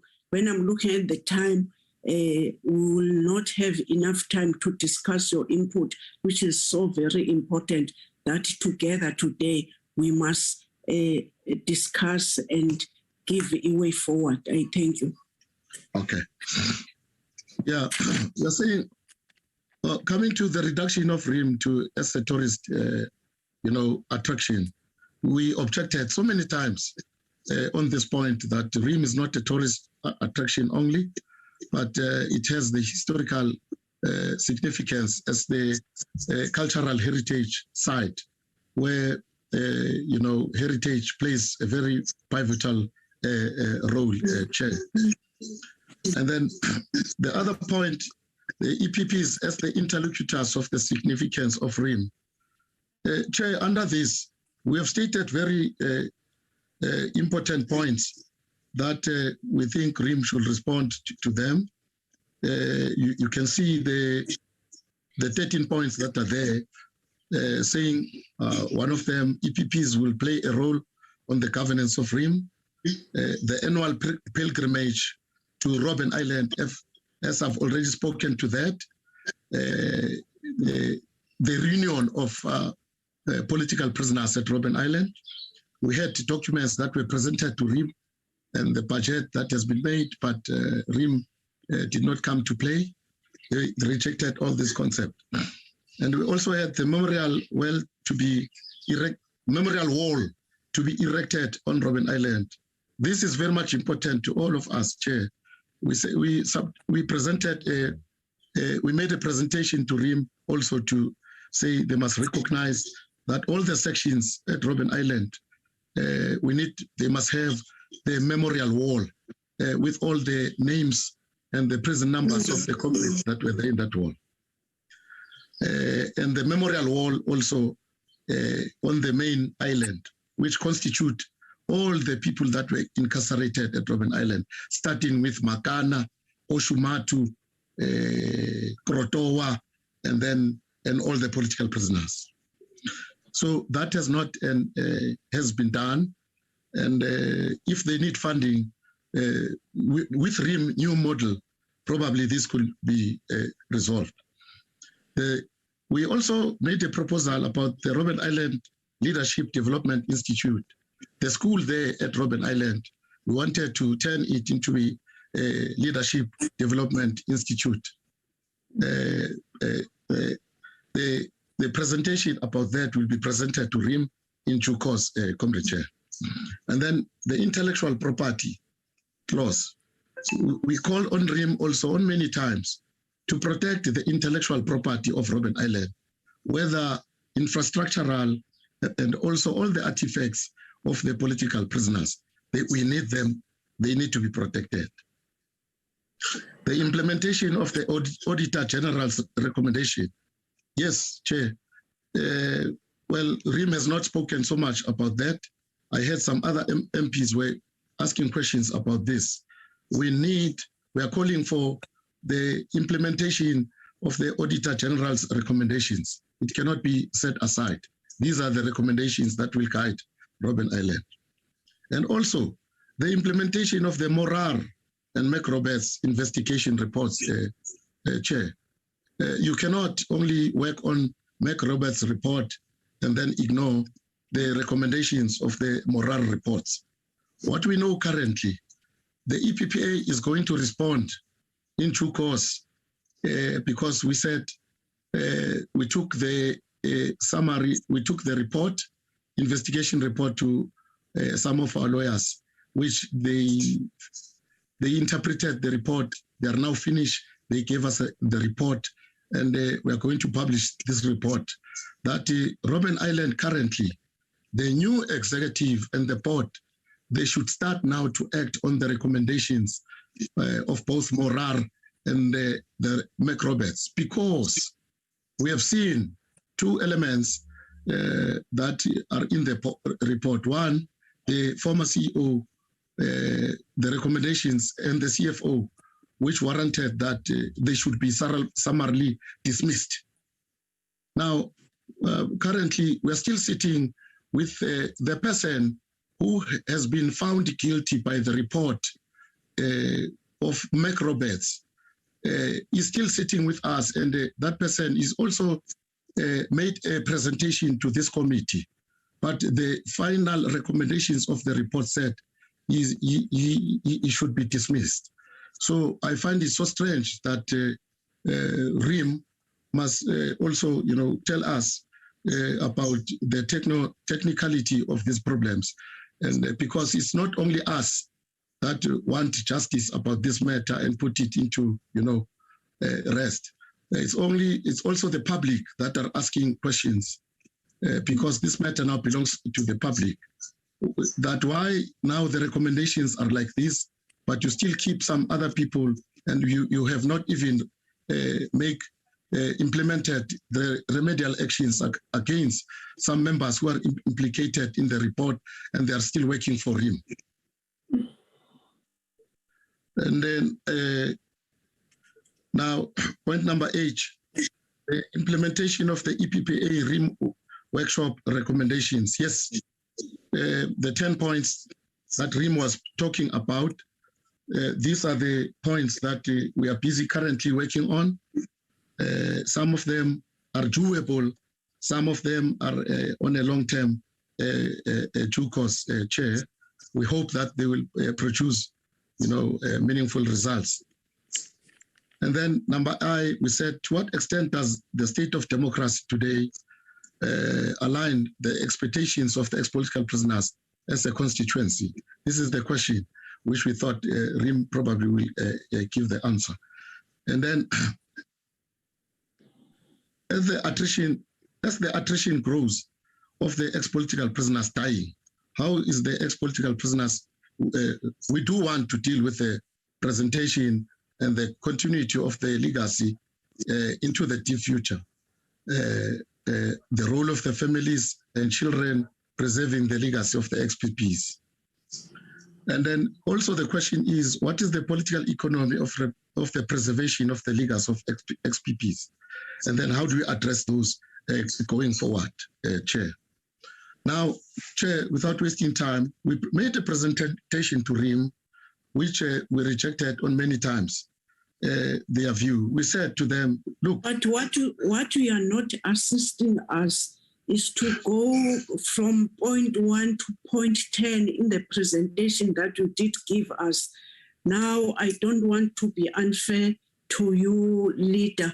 In the next presentation, please highlight. Don't go line by line, because we want to engage in this important presentation. Just now, when you finished, you were talking to your points instead of saying that, honorable members, you see these points we presented, but the problem now, we don't want not to engage to your presentation. Please try to summarize the remaining slides. Oh, okay. Yes, thank you very much, Chair, because we saw that this presentation is very much too long, and then when we go point by point, Chair, I think justice is not going to be done. It's going to consume much of the time. That's why in each and every point, Comrade Chair, I'm trying to, and honorable members, I speak about the point, and then I summarize a little bit, and then go to the next point, not to waste time. Because if we go... Don't summarize, just summarize review of the funeral scheme and code of conduct. All the points are in front of us. Talk to it. Okay. All right. Yeah. Okay. Review of the funeral scheme and code of conduct. What we said, honorable members, is that Robben Island Museum must contribute to the social transformation of the island through the, execution of social responsibility projects in alignment with the ICMP consultation with the EPPA. What we're saying mainly here is that we have business entities that are doing business with Robben Island, like the ferries. But we want to, the question that we're asking honorable members is that, what is the social responsibility of these business entities that are doing business with Robben Island? What contributions that they are doing with Robben Island, are they contributing? If they are contributing financially, then we shouldn't be discussing this funeral scheme, because they should be contributing to the funeral policy of the ex-political prisoners. We have many political prisoners that are unemployed and destitute, and they are not working. Their families, it's very much bad. And a sad situation that when they are dead, now it's a cap in the hand for us to ask money from Makana Trust and then to bury these comrades. So we are saying to RIM, all the business entities that are doing business with you should be able to contribute as part and parcel of their social responsibility project to Robben Island, and to assist RIM with some of the, socio-economic problems that were raised by EPPA. For instance, instead of Robben Island giving us the 17,000, we said Robben Island should have a comprehensive plan. For instance, funeral cover from Holland, from P3, from many institutions that are known to have comprehensive plans, to cover or to pay the premium of each and every one of us if they wanted to contribute. We said this 17,000, whoever has decided to do that, it's nothing else but it is a spit on the face of Nelson Mandela. It is a spit on the face of Andrew Mlangeni, that the mere fact of 17,000 to bury, political prisoners, that should be reviewed. And then a comprehensive plan should come, should be, outlined, so that at least these funeral entities, they give comprehensive covers. For instance, political prisoners are depreciating on a daily basis. Now, from being 1,000, we are now going towards 700 nationally. So we believe that that number can be covered by Robben Island through the business entities and some other revenue streams that they are doing. If those revenue streams, for instance, the walking tours that Robben Island is talking about should contribute towards covering a premium or a policy of these burials, we will appreciate that, Comrade Chair.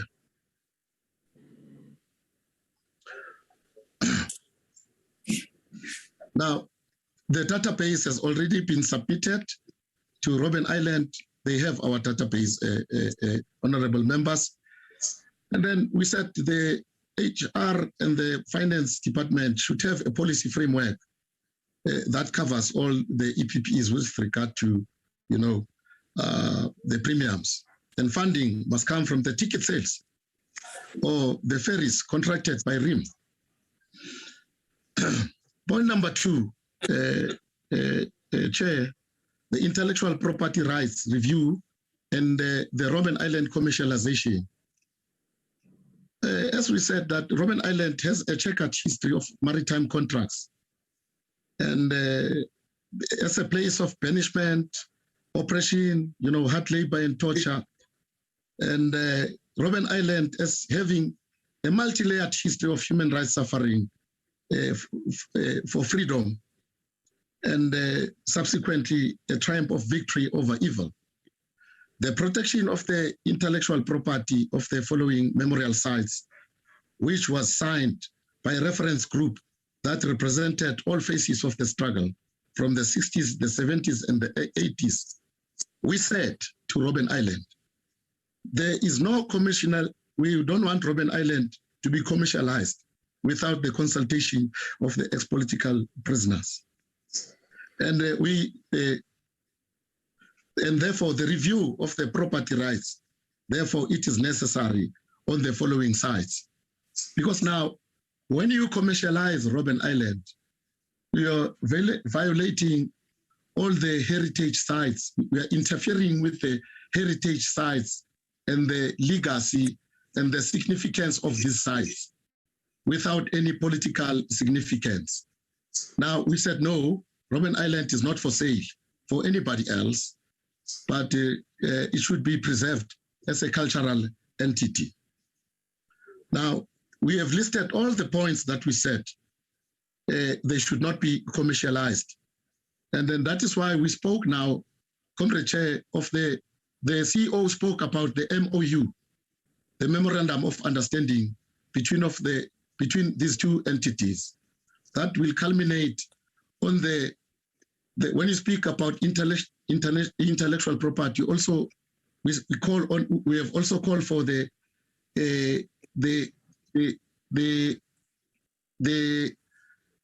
what is this term now? Oh, I just went out of my mind.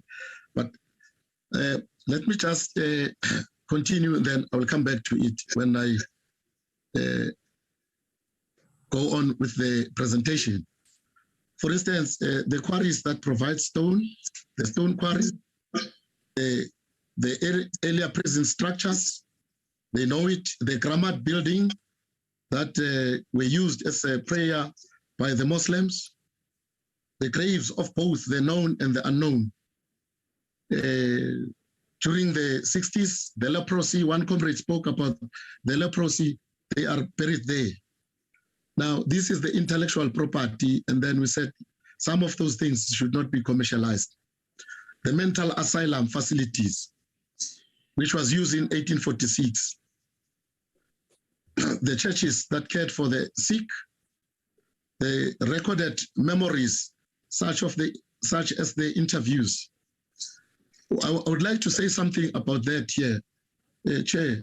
These recordings, we said there must be the protection of these recordings, Chair, through the Non-Disclosure Act. We must sign the Non-Disclosure Act with Robben Island because we need to protect these interviews and the memorial walks, because we have made interviews and we have made actually recordings that how do we assist Robben Islands in the museum in building that legacy. Now we need to sign that these intellectual properties must not go outside to other third parties or be used by RIM officials, for any other ulterior motives. So we need to have the non-disclosure agreement with regard to this to protect our intellectual property. The EPPA has made a presentation in April and later this year. Those recordings, we need to have the Non-Disclosure Act about them.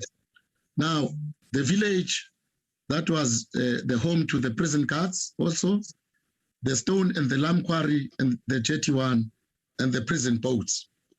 And these things, when Robben Island is commissioning them, it should be careful to look at the intellectual property element, that this is the intellectual property of political prisoners. Like, for instance, on the boat issues, we said these boats, they are lying there at the harbor, chairperson and honorable members. They are growing grass, they are decaying.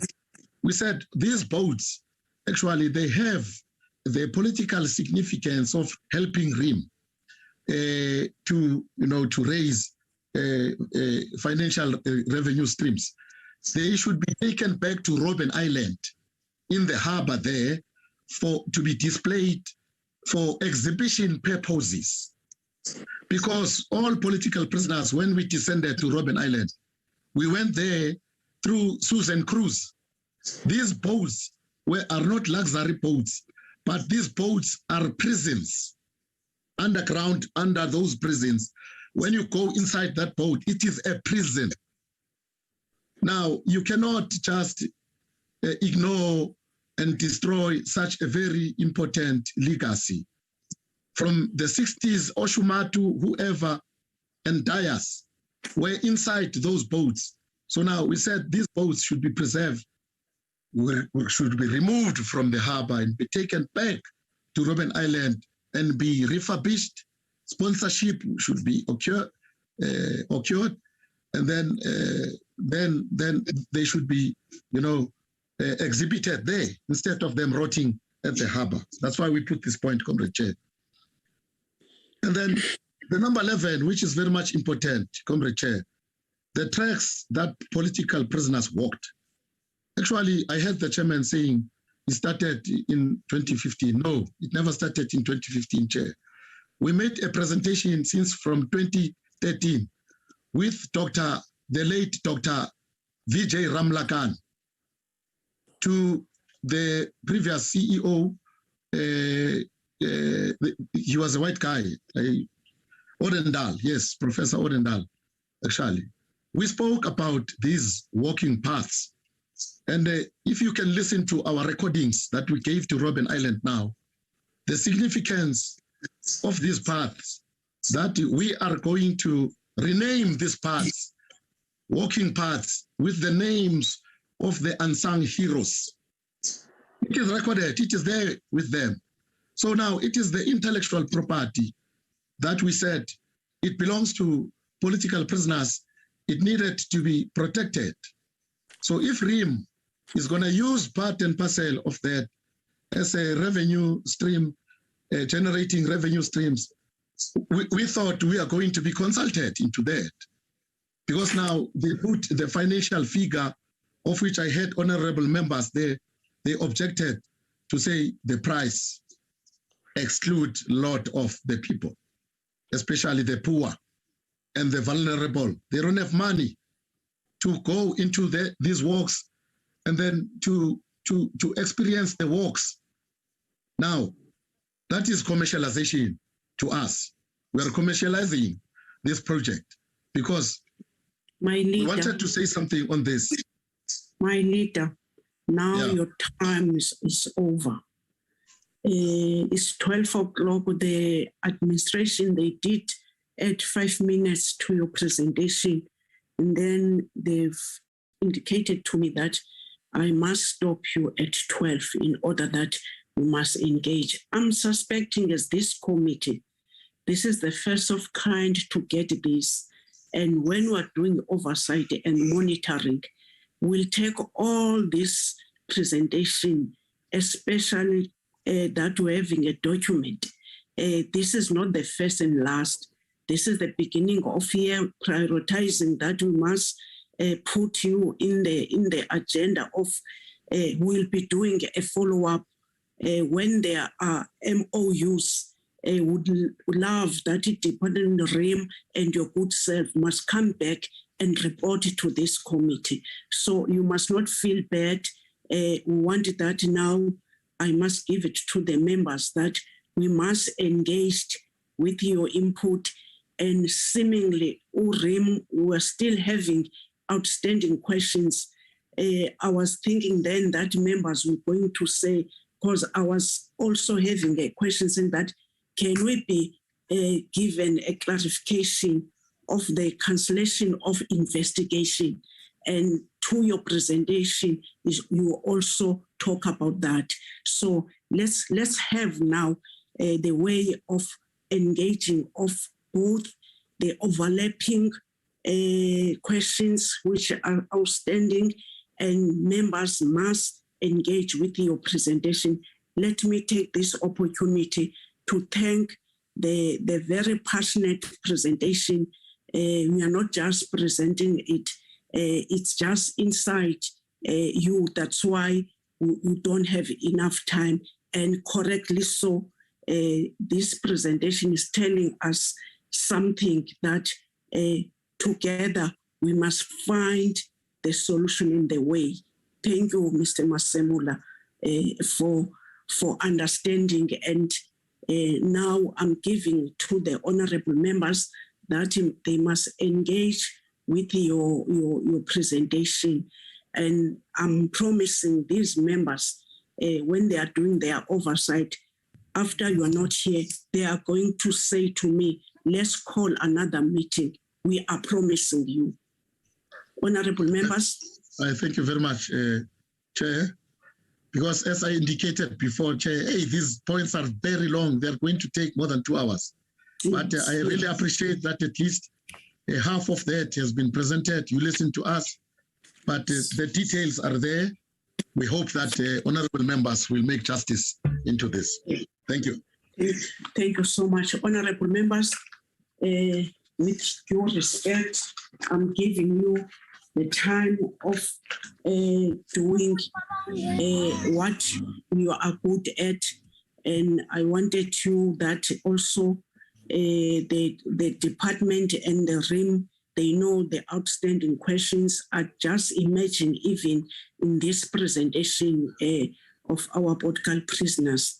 I'm waiting for the hands, which now I'm not yet seeing any hand. I'm opening I'm seeing Honorable Makaula, Honorable Denise, in that order. Whilst others, they are still thinking. Let me take Honorable Makaula. Welcome to the meeting, Honorable Makaula. Compliments of the city. Thank you very much, Chairperson. Ngibingelele bese ngibonga kuthina sonke othe uNkulunkulu wasigcina sakwazi ukubuya kulonyaka nosasivile kulomkhuhlane okhona. Sibonge sihlalo umuhle nabo bonke ama honorable. No, eqinisweni lana nami lento presentation ngiyayibonga inhle imnandi kakhulu from umhlonishwa uMasemola SA. Kodwa nginenkinga and lento iyangidla and angazi ngizoyithini and futhi iyangiphoxa mina njengo ndlela engizalwa ngayo lana ngisinenkinga lana sihlalo sami ngemvumo wakho. Yes, asilwisane nokuthi kube khona into eyenza Robben Island. Enye into the first number 1 angizobe ngicela kumhlonishwa wami la ukuthi bangaki abantu ababeboshwe kwi-Robben Islands. Abanye baphelelaphi i-research lens noma ngezukunika i-answer namhlanje. Abanye babo baphelelaphi amathamba bapi kwenzakalani because lama uthi uyalandela baningi abantu ababeboshiwe lapha kodwa uthola abantu abayifew olulalela ngabo uzothina gcina futhi uthole no honorable uNelson Mandela siyamhlonipha siyamthanda but abanye kuthiwani ngabo na ngoba nabo kuze bafike lapha babengahambanga ngoba babetourisha kuphela babehanjiswe iapartheid noma kulwela impilo engcono yabantu ezweni labo ngibuye lapho sihlalo sami esihle kunento enhlezi ngiyisho la akufanele ukuthi sekuphethe thina abantu abamnyama sibone ukuthi njalo masithi siyabheka kuma history ethu kusakhombisa ukuthi kune information right engabe ifundwa ingane zethu ama history umlando ngezwe lethu ngamakhosi ethu ngoba phela hayi uthi Robben Island kuphela abantu ababeboshwa lapha nalana sinabantu la koMaritzburg amakhosi Miss Coffin Mason baningi engakubalela bona kuthiwani ngabo ngabe bayayenza ni research ukubheka njoba especially kuma province awu9 abantu abalahlekelwa imphefumulo wabo ngenxa babelela lelizwe ngidlule lapha into engizoyicela mina lana anda kumhlonisho uMasemoli kufuneka azi njoba silana noma sikwazi ukukhuluma ngalezi zinto yingoba salwa before 94 silwela into ezi-right even uShaka mawulalela indlela okukhulumeka ngayo ngoShaka akhona okukodwa okuhle ngabe bake bakubhekeni bakuthi lezi zinto ezikhulumeka zazenziwa abamhlophe ngenxa ukuthi babengafuni ukubona umuntu omnyama ekwazi ukuthi engqondweni uhlakaniphile futhi uyayiqhenya ngezwe lakhe ngifuna ukwazi bake bayenza ni research okwesibili why lemlando singakwazi ukubona usabalala ingane zethu fundiswa ngayo nabantu bazi ngawo kuningi engakubala lana sonke nalama ilokhuzana museum ekhona asibabone phela naye ebalwa lawo museum alungiswa even ngakuthatha manje ngithi asambe yobona iChedashaka akukho right kumina kunento eziningi ezihlukile khona ngizade ngiye khona last week kunezinto obonayo ukuthi yabona lana eqinisweni thina abantu abamnyama sisa oppressekile even umlando wethu usagodliwe even lebe bantu abalwayo belwela lelizwe akafuni ukukhulunywa ngabo and ngesinye isikhathi ufuna ningitshele nangesandlwana uqobo ningitshela ukuthi nithini ngesandlwana noma nibhizi ngaland island ngoba yilana enza khona imali ukufika abantu baphesha bona abamhlophe angilwe nabamhlophe but kodwa nathi as black akubonakala ukuthi siyacatshangela ukuze intsha yethu yazi ukuthi kwayenzakalana ezweni lethu obani babelo kambe bafaka even amathambo abo angezwe Masemola emhlonisha ukuthi niyahamba yabona nje kunabantu abafa ngihlezi ngikhala ngabo abafa bebulawa amabhunu belenga la eMaritzburg ngibuya khona amathamba even now akaziwa even ukuthi ke nakho la ababejikelwa khona emgodini befaswe izandla nenyawo ake nikhombise njengoba labantu bamnyama and siyacala ngempela ukuthi yekani lento yokuthi nilona nisifunza ngento yobandlulo wami ngisanibona namanje nisayihide elanga lana kunama abantu bengasashi organization kodwa babelelwa lelizwe even ngaya khona manje uyobheka ama graveyard yabo amanye ezikwayithina as EFF sahamba salapha yana siyobakhumbula abuxoxwa ngabo lana ngumbuzo wami uthi ke yini nikhona ningabantu abamnyama apha ama research even nenkinga ngimina ngikhona yasebenzisana nokhulu bendabuko siyakwazi kusinilekelele no singalosa yes uMandela usebenzile okay but kodwa ke awayengeyedwa uyazi nje kuyimanje ngizokhuluma ngoHerry Gwala kwayena mina angikho happy ngaye ngoba even ey'koleni fanele ngabe lezi zinto ziyaxoxwa kuyafundiswa iy'ngane ngazo. Why thina ngempela la solo njalo sifunzwa ngezinto zamanye amakhandri? No. Ngiyabonga. Sikuzwile mama, siyabonga. Ukuthi yangithunuka le nto ngoba if sikhuluma ngehistory yethu asifunde yabona kuyimanje ubala ngisho Nigeria yonke into right because ama-history abantu bakithi abamnyama futhi asilekelele. Why-ke nina la eSouth Africa niyahayida lama-history anifuni ukuba even amathamba labantu la bekhona kuyimanje ubona sihlupheka ngakho kusho amaphalamende nje awazi kwenzakalani.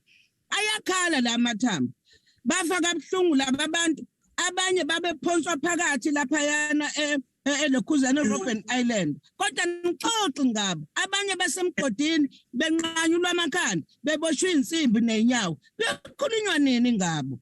Thank you very much. I'm sorry about that, but let it iyangithinta mina.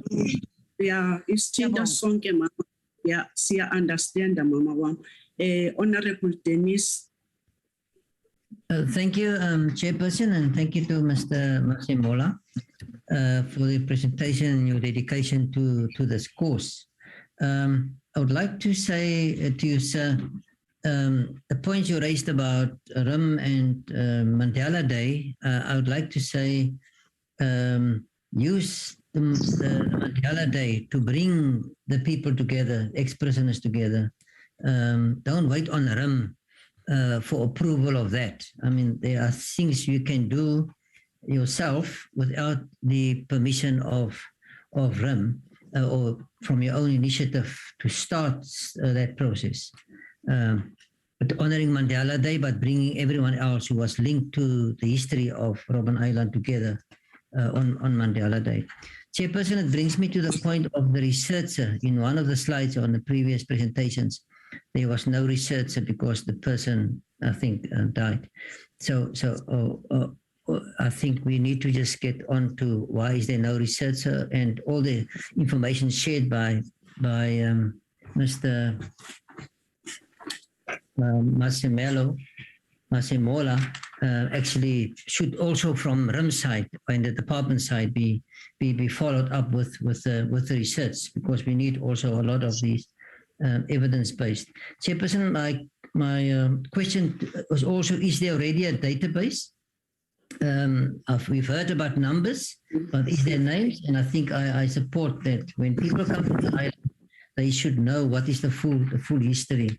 I like the idea of the boats, the proposal, whatever, not just the boats, but whatever can be on the island to promote and to formalize the history, confirm the evidence of the history. RIM should take note of that. Also the school that was raised. We went there on an oversight visit and that school was closed. Obviously there was asbestos problems with there, but there's a proposal to look at using that place. Chairperson, I just want to close in saying that the 2 points raised about the management and about the tariffs. Affordable tariffs for locals could be even off season, and then also we know that we are depending on tourists and the pounds and the dollars to come into Robben Island as well. So affordable tariffs is very important. It's raised by yourself and by members. The MOU, and I'm glad that I want to say to the ex-prisoners and the leadership, there is now talks. This committee and this management on the island, Robben Island Museum, and the management itself have opened the opportunity for us to go forward on this. So we should now listen not just to the complaints, which we've done now, but we should come together with solutions. And I support your view of a follow-up meeting to create more stability between the ex-prisoners, the department, as well as the RIM, the board, and the management. Thank you, Chairperson. Thank you so much, Honorable Janice. The next honorable member is Honorable Veronica van Dijk. Thank you, Chairperson, and also thank you for the presentation. From my side, I just want to know what is the membership size of the Ex-Political Prisoners Association, and how many of the ex-political prisoners are currently employed, whether it's on contract or permanently by or consulting for RIM. And then how many EPPs are working or consulting for other heritage institutions which reports to the department? Thank you. Thank you, Honorable Van Dijk. The next honorable member is Honorable Mashingozi. Thank you, Chair. My question is, why is RIM not answering my questions? I want to find out why. And please repeat them, Honorable Member. Yes. Let's remind them. Chair. Yes. All right. Chair, I wanted to find out how far is the progress on the infrastructure maintenance? Like, are they building new buildings, or are they fixing it? And how far are they going to, finish? And another question was, what was the cause of that dilapidation? And another question was, what is making it too long for RIM and EPA to sit down and iron their differences? And how long is it going to take for them to go back and forth? And another question was, has RIM done any research in finding out if there is any effect to the youth in the townships resulting from the visit to the Robben Island Museum? And my other question was, on that slide 22, what are the other revenues that they're talking about? And the other question is, what caused the rise of the visitors in 2017? Now, after listening to Dr. Masemula, I'm coming up, with this question as to, is the Robben Islands interested in making money from the tourism, or is it interested in educating our people about how they were treated by the then apartheid government and beyond? And can they please substantiate their answers? And it looks like there's a lot of disrespect going on within the organizations that are taking care of the Robben Island India Museum. Thank you, Chair. Thank you, Honorable Mashingozi. Honorable Zondi. Thank you, Chair. Chair, we welcome the report by the SG. In his presentation, he said the previous leadership of RIM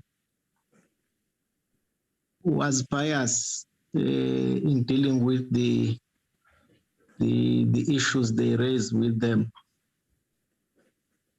But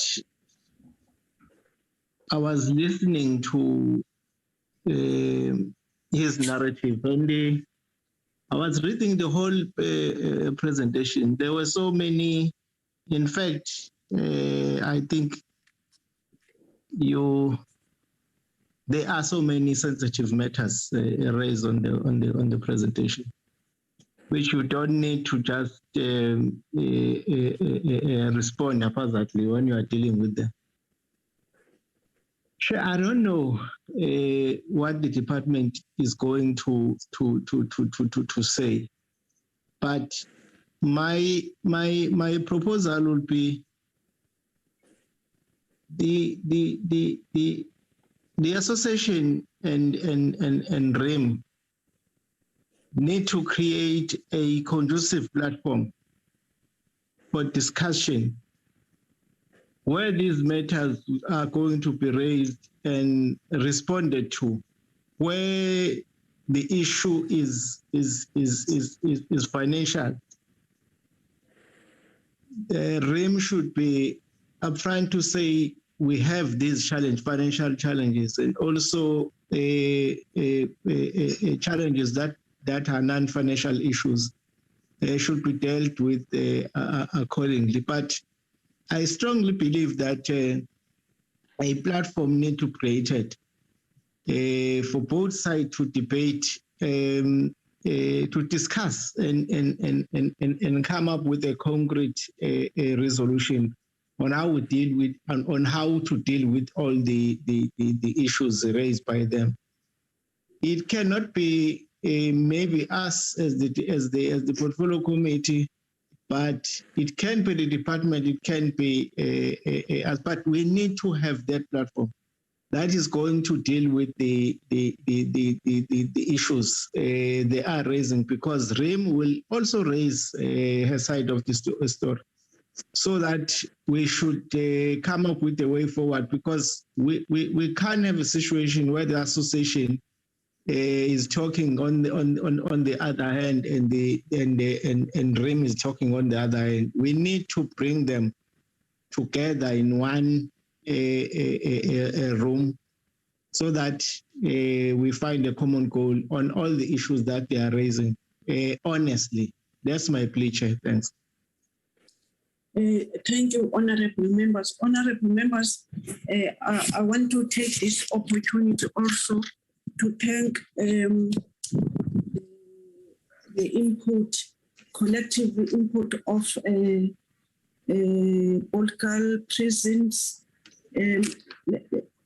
What I am noticing, we are having a new board in RIM, and now there are outstanding complaints which we are presented with.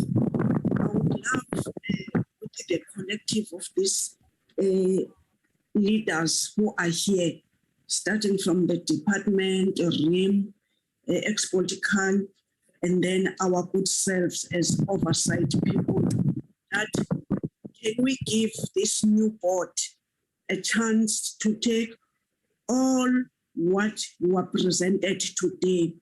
Some of us, whilst we do have our own administration, we've noted all the outstanding, all the complaints. These complaints must not be complaints now. They must be processes that the MOU were giving time frames. As this committee, whenever we are having the first meeting of this kind, we do sit and look at our program. As we're sitting here, I know that we're having outstanding issues of other entities, and we cannot not afford to call this forum again with the understanding that they are starting in a clean slate. When I'm saying that, we are having a new board. And one other thing that the department, initially I was happy that you are saying that by your legal gurus, they were saying that you are having no case, but other legal, in another hand, they are saying that they are reviewing. As we're sitting here, we're not sure what is it that made it that now the investigation was cancelled. As this committee, we're not having those facts, irrespective of that. And if now the political prisons are putting some way forward and hoping so that even themselves, they are going to give the opportunity to your RIM, but saying that the department also is going to play a big role to RIM to monitor whether what we're getting today it's going to be implemented. Surely they will be having their own meetings in between, but come to us as this committee. We'll call all of you. It's a reality that each department does have its data. We can go to this sister department, which are part of our government, that they do have data of political prisoners. We have a department which is responsible for that. But by saying that if now these numbers are reduced to 700, the reality is that let's give the new board to see what can they do about the proposal that we're having today. If we can share in some our areas of deployment, we do get these ex-political prisoners that are unable to bury their loved ones. Sometimes we get there and we just get to the mortuary and pay some fees and take their beloved bodies and try to assist that they must just be buried because they don't have anything. But it's not only you, RIM, that we are responsible. The sister departments, this department of ours must coordinate, as we have said, even themselves, that let's start in a clean slate. I'm saying that because sometimes the EMO rules, they are put there, but the pace sometimes is taking a very slow pace. We are pleading to you, department, that will monitor you about the movement and the implementation on whatever it is here. We are seeing this 17,500. I'm suspecting you were doing what you can afford. But through this proposal, that out of your 31, you have taken 10 or whatever, let's go deeper to the proposal. Even us as a portfolio committee and the department, let's look whether, how can we assist in this business model. One other question I did ask you, which I'm really, I would love that the presentation of RIM and the department, that you are saying that you are going to give an opportunity to public. I'm suspecting these political prisoners supposed to be part of whatever project that we are proposing. Please open your scope.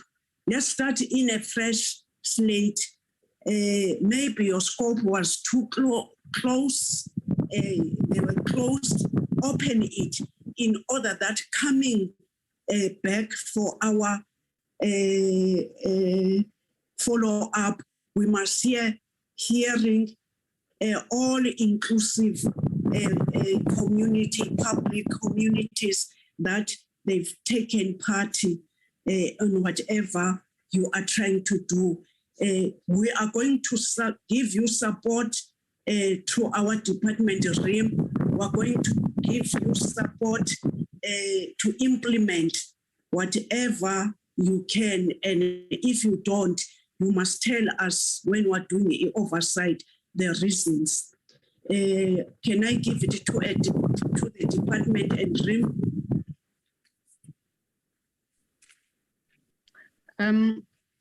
Thank you, Chairperson, Honorable Chairperson and Honorable Members. It was not our intention not to answer the questions, but we were guided by the Honorable Chairperson in terms of when to come in to respond. Perhaps let me start with the response responding to the questions that Honorable Madlingozi has raised. And probably it's important to preface the response to say that one of the things that are critical is the fact that we need to reinvent as a Robben Island Museum. Hence, the process of the business model, which I'll also answer, because one of the questions was, when are you going to do this? And when are you going to implement? But the feedback that we are receiving, Honorable Chairperson, is a reflection also in terms of how we are structured with regards to our programs. And one issue that kept on coming is the research capability or our research programs, that there is a need to relook and reconfigure how research is being done. And I think one area that Honorable Madlingozi raised was that, have you done research on the effects of the youth within the townships? And I think I was tempted not to go there, but let me, because I'm given the opportunity, let me go there. That if you look at how RIM as a socio-cultural institution in terms of the Cultural Institutions Act, we are operating solely still in terms of what I will call an operating model. An operating model, what it says to us is that how we are configured in terms of the capacity staff, the policies that we implement, processes, we still operate in a traditional form. Why? Precisely because the role of a museum has evolved through the years. And one of the key things that we have highlighted and is that there are factors that are influencing how a museum can evolve. And these issues that are being raised, it challenges us.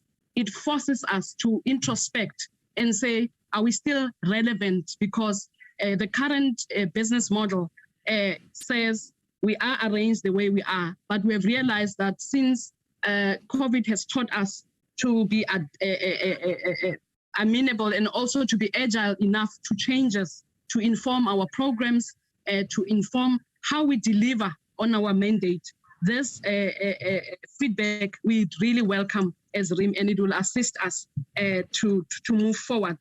Let me not go deeper, but one of the things that is also an issue with regards to the research is that we have a heritage research unit, a dedicated unit that is led by the Chief Heritage Officer. And one of the research topics or focus areas, given the fact that we need to follow an evidence-based planning, because one of the issues that is a challenge currently is to have that balance in terms of the dual role that we serve of being a social-cultural institution as with the social objectives. And it's the majority of the questions that the honorable members have raised are around the issue of, are you able to deliver on the social objectives or your social responsibility? And also the Secretary General of EPA also raised that issue to say we need to be adaptive to the realities. And one of the issues, again, because I'm trying to link the issues because they point to the fact that we need to definitely review our programming, is the issue of the pricing model that was mentioned. But I think in a nutshell, Honorable Madlingozi, there is a unit, and this feedback would then feedback into how research will be planned going forward as we follow evidence-based planning with regards to how we implement our programs. And the other issue or question that was raised is when is EPA and RIM going to iron out their differences? I think through the structures that we have established and also the feedback that there needs to be a further level and layer that is still missing, because at a council level, we have the Heritage Research and Education Committee, where one EPA member is represented, who is also an executive in terms of the office that he is holding. There's also the EPAC, which is the Ex-Political Prisoners Advisory Council and Committee rather, and also we have through the further engagements as the DDG has indicated that we continuously have these engagements, and the last meetings were this week. We then resolved that there needs to be another layer from a policy and a program point of view, which is the technical committee, which would constitute of the ex-political prisoner representatives to drive and ensure of that there's that consultation. And one of the things that would then hope to achieve through those further engagements, because it's precisely continuous building of those relationships with our strategic partners and also our stakeholders. So in a nutshell, to answer you, Honorable Madlingozi, there definitely is work in progress.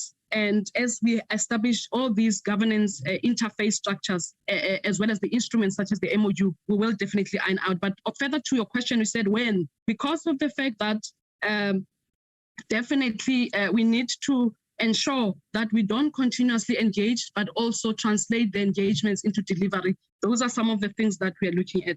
The other question you spoke about, the revenue streams.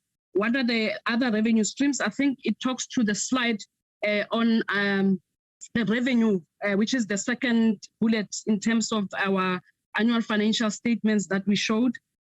One other than the ferry or the boats, which is the sale from the sale of the tickets, is interest that we accrue when we have a balance at the bank, but also we charge all the accommodation or the residents. There's a fee that they charge in terms of accommodation, as well as some of the contractors that when they come and do the work on site, they sleep at the available accommodation. Therefore, we also charge. So these are some of the revenue streams that we do get in terms of how we make sure that we have money. And the last question, I think it relates to these two are linked. The progress in terms of the infrastructure maintenance projects, linked to that, what was the cause of the dilapidation? In terms of the maintenance projects, in terms of the slide that showed the summary of infrastructure projects, one of the key issues is the nature of the environment that sometimes makes delays implementation. But you also further said in your question, are you constructing any new buildings or infrastructure? The answer is not necessarily, but we are focused on the maintenance. But also linked to your question is the issue of why the dilapidation. In responding to your question, one is tempted to go back in terms of the history, because I heard the Honorable Chairperson of the committee saying, let's start afresh. But for the purposes of answering the question is that in terms of our model, one of the parts that I've explained is that DPW is responsible for the upkeep, in a nutshell, of the island. But part of that responsibility, they're doing that as an implementing agency for DSEC. Then one part of that responsibility they've given to us, and the other part to what we call the Total Facilities Management Company. And at the time when there were oversight visits and there was a dilapidation in terms of the structures, was precisely because of the fact that that responsibility was given to KUHA Development Agency at the time. So currently, they will be going through a process of appointing another Total Facilities Management Company. Chair, I think the one last issue in terms of course, most of the questions were summed up. I think let me go back to the business model question. The business model, we've realized that to reinvent, to reignite, in terms of our mandate, we need to relook at the current business model. So the question was that, are you developing a new model, or are you revising the current one? So by virtue of us on a daily basis operating, that in itself is a business model. So the process that council and the executive has agreed on, given the fact that the department made sure that we had an opportunity to secure funding, which was one of the things that delayed this long outstanding deliverable by the current council, is that we are planning to have a workshop in the next month.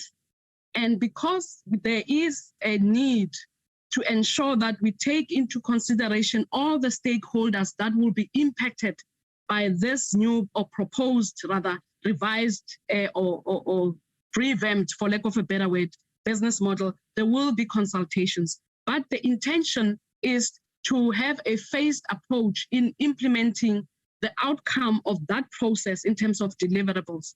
And part of the process would then include, amongst others, the actual development of the model and the implementation therefore. And we know that implementation costs a lot of money. So the support that DREAM would require to ensure the successful implementation of the business model that we'll be adopting would be dependent on the ability to secure the necessary funding to be able to implement.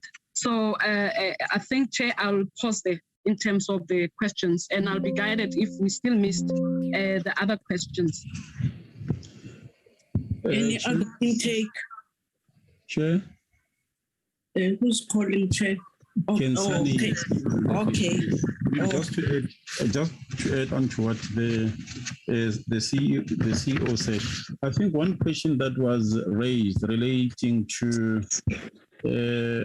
other income generating streams that we're looking at as Robben Island. The curio shop, it's a possibility. The issue of conferencing through the mice industry, in our view, it's very important, and it's something that we really will be looking at, because I feel that we are really punching below our weight when it really comes to that, when it's a serious opportunity. The other thing that is critical, which we're not doing, it's resource mobilization and fundraising.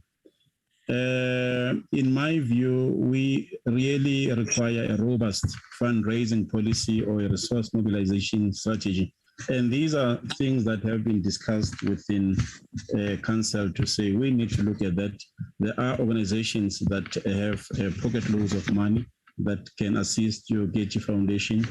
There's a project based at Oxford University where they have the Millennium Heritage Fund, which if we have our ducks in a row, we can really source funding from those entities. Coming to the business model, CEO is correct to say that the implementation of the model is going to be a challenge. And what we have agreed upon is that we need to cost the implementation of the business model so that we know how much it is going to cost us to implement the business model, so that the phased approach can really be a reality. And also looking at the other issue that was raised with regards to tariffs. We have heard you loud and clear that there is a need for us to reconsider the issue of tariffs.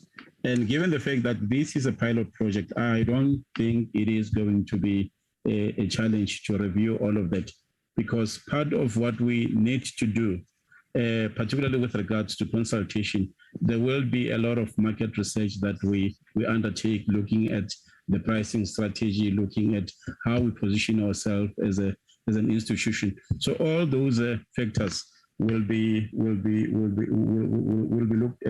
looked into. There is one question that was asked by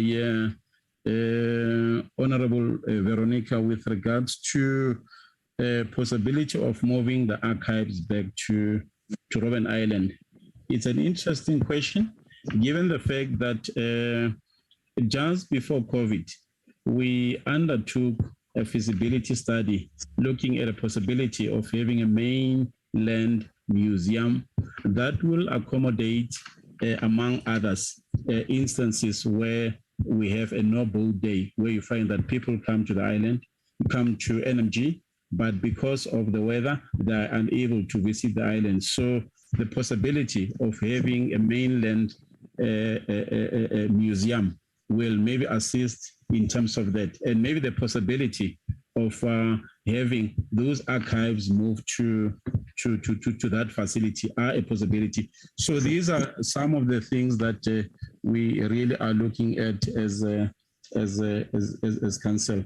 Coming to our relationship with EPA, I wouldn't really like to say that we are fighting. I think even within a family structure, you will have differences, and finding a way to manage those differences. And I think that's what we have done. And I think we are happy with the progress that we have attained, given the fact that we now have focusing now on the 10-point plan that has been presented. And if there's a need to look at other points, we really are open to that through the facilitation, through the facilitator.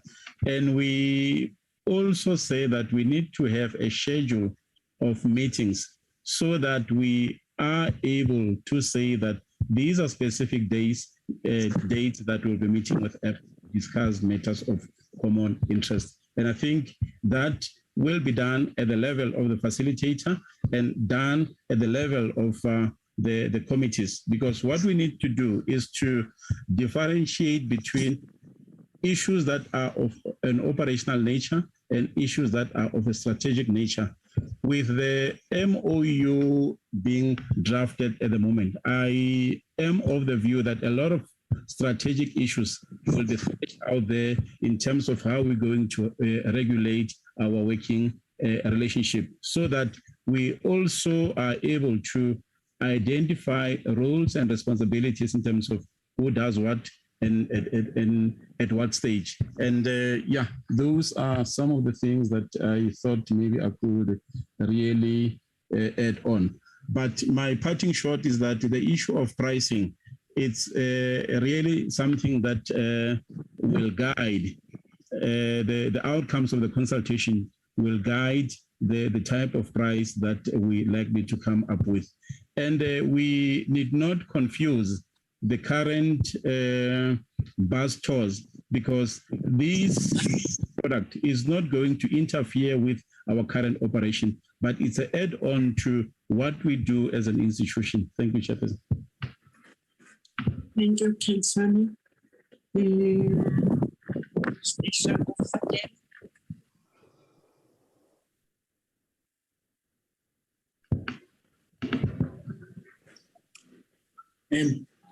Chairperson, thanks.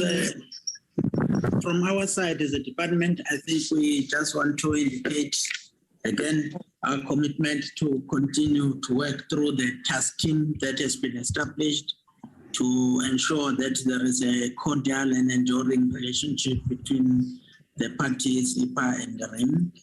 And I think all the matters that have been raised have a place where they are being attended to, and that we give that task team an opportunity to do so and be able to address those matters. We still believe that the continued constructive and professional relationship will continue to assist and advance both the interest of the Robben Island as well as the interest of the country, and then let us allow that process that has been established to be the one that facilitates this working relationship and addresses all the issues that have been raised. That would be my submission as closing remarks, noting the time, Honorable Chairperson.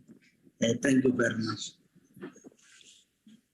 Driver, what they were sick. Thank you, DG, with your input. Mr.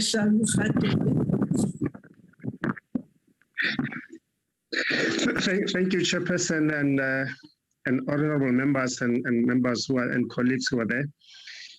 As EPPA, perhaps let's just respond to some questions from the honorable members. There's a question from Honorable Member Makaula when she speaks about how many people were incarcerated on the island. We do have a database, but when we speak incarceration, we're talking long term, not from 1961 or so. That we can provide to the committee. Also the database of everybody that we have and we still have now, we can provide. There's a question about how many of the ex-border prisoners are now employed on the island. We don't have the specific number, but it's less than 15, because I know there are other 1 or 2 who went for retirement, but there's less than 15 of the entire complement of Robben Island. We wouldn't know about other departments. Now, I also want to say to Honorable Makaula, you know, when she spoke about the Battle of Isandlwana, last week there was a walk from Ulundi to Isandlwana, Ngutu, which was organized and arranged by the department there, Arts and Culture, together with Ubabumbuso Koza. They are starting that process. I, on the other side, have been talking to them around that because we do the Bushashwe walk every year in Lesotho. And we said we needed something for South Africa again that needs to talk about our chiefs.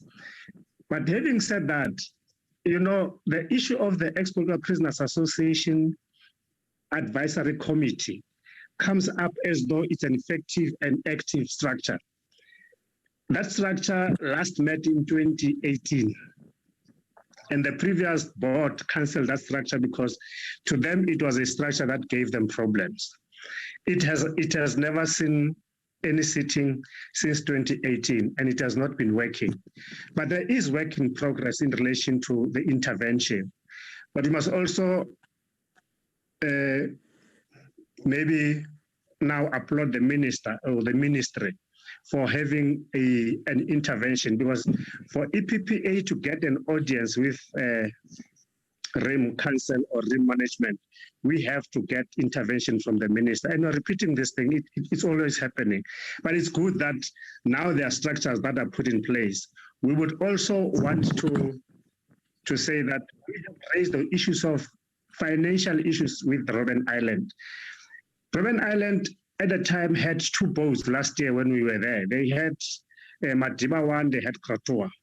And School Legile was standing there not doing anything, collecting dust. And we said, why not use School Legile? Why not fix that boat? Because that boat was, I think, a mere 5 million to fix or so. Why did you have to go out and buy a boat for 90 million or so and have a fight with the AG? So those are the issues that we raised. But what is interesting is, in terms of the heritage, by the time this committee and by the time we realized we would not have anything left from Robben Island, Penguin, Protea, Blowback, Dyers, those are the boats that we used to travel to Robben Island with. Those are the boats. Now Susan Kruger is collecting dust at Jetty 1 there. And we were saying, who is paying for those boats who are locked there at waterfront? Maybe that's the question that we need to find out.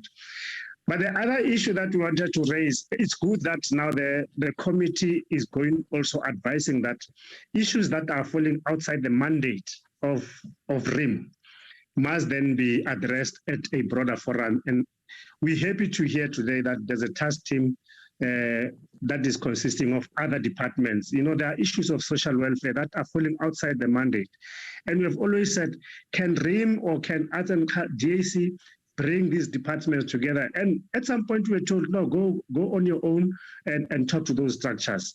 Like the issue of the funeral scheme or the burial of ex-political prisoners or comrades who passed on. In the last presentation, we made a presentation, but one of the responses is that we don't find joy. Can you as EPPA go on your own and find individual insurance companies that can cover that?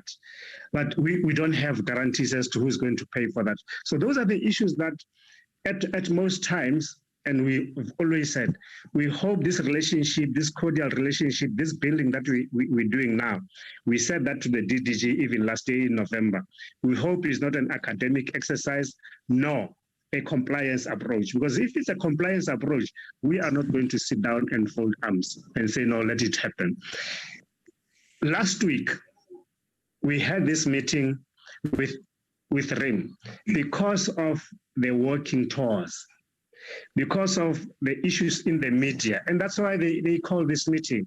And they call that meeting just to tell us that they did not steal the idea from EPA. And this is our idea as EPPA. It was presented to Prof. Odenda a long time ago. This is an idea we presented during the tours about that. And we asked one question: are you ready for the working tours? We now hear today that the walking tours are 10 kilometers. I walk and I hike every weekend. The minimum I walk flat would be 30 kilometers for 6 hours or 8 hours. Now, we had plans. Have you trained people to take these walks? You can't take an ex-political prisoner who's in their late 60s and want them to walk for 10 kilometers for 4 hours. You can't take a tourist, a person that comes who's not used to walking, and that person is going to walk for 4 hours. And that 4 hours is about 10 kilometers. Now, we said, we need to do planning. The reason why we raised these issues last year was we wanted to have an annual walk on the island, which is one of the issues we have raised. We have said we are going to trail it, we are going to do pathfinding, we are going to mark the trails and say, this is where we walked from this and to this point. This is where certain prisoners in the 60s walked from the Outronk up until the quarry. So these are the issues that we have raised. Thank you. Mr. Shaka, yes, I was about I was about to caution you. I know that you are passionate, all of you. As if now you are adding on the presentation, but you raise very valuable issues. So seemingly, DG, we need follow-up meetings in order that EAPA must have enough time to reflect. Surely they will be maybe appreciating the moves that the department, as you DG was indicating, that the next meeting, the committee, which they are saying that it was defunct since 2018, is going to be revived. Thank you, Mr. Shaba. I didn't want to really stop you because this meeting, we needed that you must voice out all what we are your experiences. So, Comrade Chair. Comrade Chair. Yes, who's calling me? I don't see her. Comrade Chair, before you, yes, before you wrap up, Chair, well, thank you very much for taking, partially part of the presentation. Yeah, indeed, we really appreciate it because this is for the first time after 10 years of, being removed from voicing our, all the views of the political prisoners. We would like to appreciate that. But now, as I said, as you are saying, we have a long story to tell. 31 out of 31 points, which will take us the whole day when we sit here and make those serious presentations. But now, we appreciate that half of it, at least it has been. Now, our request, Chair, is that if we can be given that opportunity again, because we are presenting for the first time, to present the next 31 points to the Portfolio Committee, so that it became now it becomes now a policy or an action plan from the Portfolio Committee as an oversight that we have given them the whole presentation. Because now we are depreciating, comrades are dying, some of us, and all of those things. It is just a kindly request that we being given so that we can interpret all these issues one by one, so that we can fully understand where we are going with the current new board and the CEO, so that we can take this project forward. Because I can see they have a political will of doing it, but we are not yet there. And we're just asking that you give us a chance again through this Portfolio Committee with Aibagetu, ake nathi ke siveve ke sikhulume lokho esinako enhliziyeni, because ubaba uMlangeni before azoshona naye wabeka izinto wathi kumele siyikhulume, azange khona ukuyikhuluma. So manje sikhona ke thina sithi asithathe lezi zinto siyikhulume, and then sizwakale sibone ukuthi what is the way forward, singavinjwa. And then because seseningi kakhulu Comrade Chairman and Mam Kaul, seseziningi kakhulu, sicela ukuthi sinikeze igunya sizibeke committee sazi ukuthi they are on record, we are on record, so that kusasa singathi masesihlala kulama committees, ama board subcommittees kuthiwa hayi asiyazi lento lena, and zinga implementa lezi zinto, because sesikhathele thi le mpilo esilwile in the past 10 years 15 years. It was a very serious war. Sesikhathele abanye bashonile, Dr. VJ Ramlakano ubani, sesikhathele sexuality. So besicela ukuthi we should let's bury out the hatchets, and then we start now to implement these things. Kudala sikhuluma ngazo bafethu. Siyabonga. Siyabonga. No sithandwa sama akukho kubi.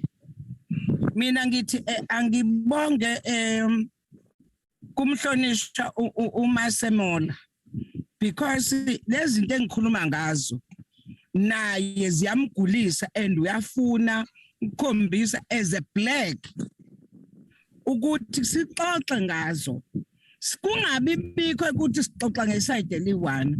Mina bengithi indaba ke manje ngesizulu sithi ingcapha isikuwena chairperson, ake usiphe idate lana ke nje uzothi khona not isikhuluma kanje la sizokhuluma khona ngezinto ezisithinta, ngoba uyabona nje usengilaphile uMasemola, uyabona ophumayo ukhuluma ngewalk,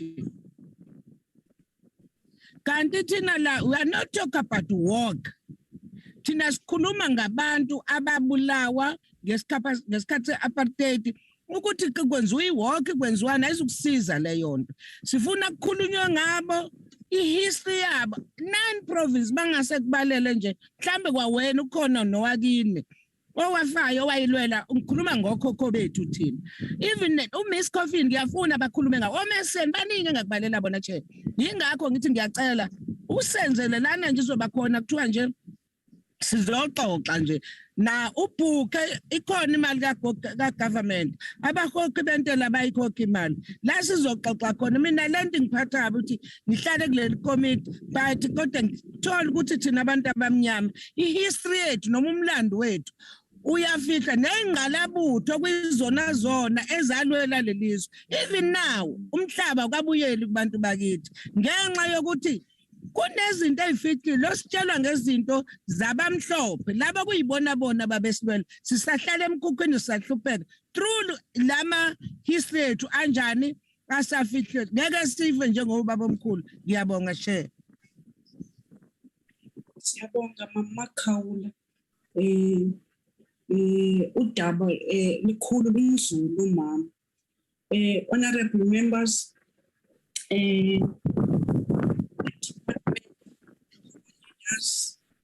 from RIM and IPA, Mtate Masemola, indindlela ungathi senikhathele awukafiki la ufuna ukufika khona. We are all here listening. As I said, that this is first time that we're getting this information, which sometimes the written presentation needs that those who are writing, they must present and talk to it. We didn't finish that. As this committee will look at our program, any request people whom we invited will take it very serious. I wanted to say I'm trusting my department so far in what they've done.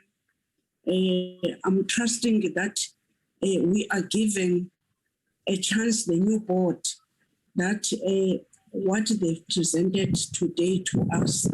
And I'm pleased that out of those 31 points, which the outgoing board has managed to take the minimum of this board, they are here listening to us. And also as a committee, we're saying that we are going to monitor them through our department, that all what they've presented to us, they are going to try to implement. All the committees that were defunct, department is going to look that they are revived, and by doing that will be all of us, those who are supposed to do oversight to each other. We are promising IPA and the South Africans that we are going to prioritize any other development and the problems that are faced by some of our leaders. This committee. Now, I don't have anything to say except that I'm suspecting UDG commented and data,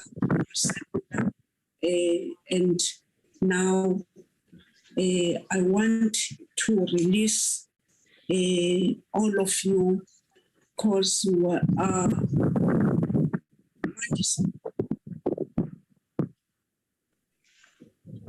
Mandisa.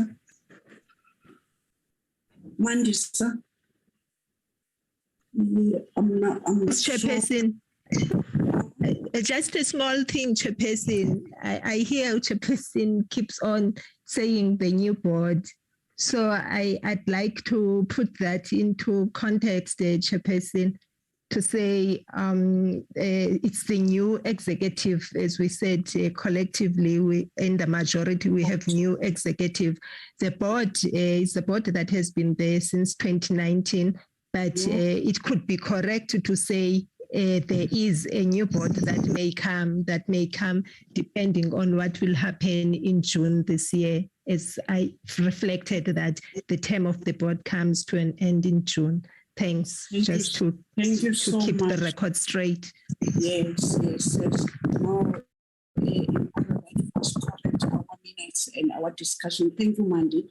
It's a new executive. This executive must do oversight to this executive. This executive, which now by the EPA, it's having so many gaps, and the department also, we have tried to intervene. I do understand now, Mandy, so much. The outgoing board end June, you still have time to correct your good selves.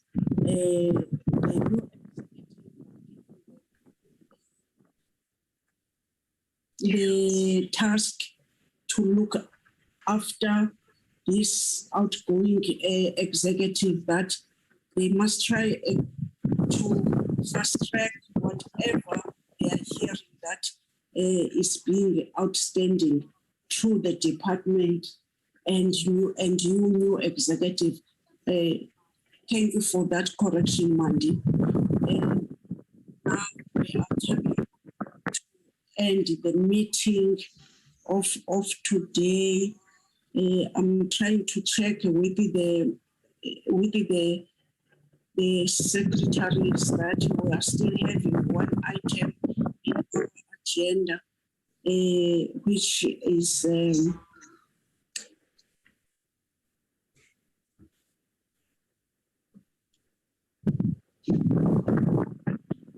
there's information that I'm given by one of our staff who has been with this department, is saying there was also a presidential task team put together in 2016 dedicated to some of these issues.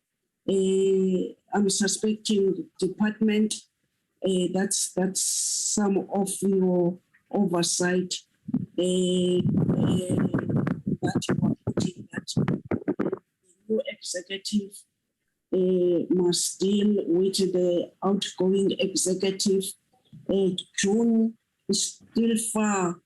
If you are leaders who are listening, take this to your heart and passionate that you are still having so much that you must do. This is a private message that this presidential casting in our presentation, though, which we didn't talk too much about it today. So I'm asking our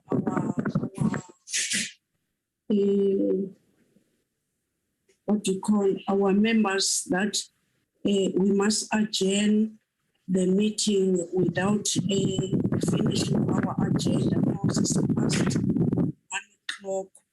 We're still having one item, and then I don't know. Jabu, can you say something about what I'm proposing before I release everyone? No, I'm trying to look at the time that you are given to our administration. That's why I'm calling the secretary to talk to that. I'll give to you the one who's calling Comrade Chair. Yes, Masemula, I want to close. Close, you have closed that, Masemula. It was the time for Chairperson to close. You can't close. Yes.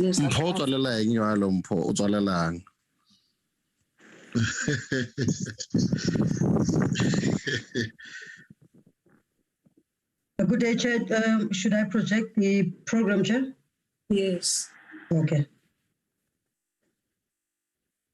Comrade Chair, we are allowed to leave. Thank you very much to you and the committee. You are not responding. I wanted to officially release our visitors. If we still have time, you can project the program. But it was not my question. I was asking whether we still have time to present our minutes before I'm releasing officially our visitors.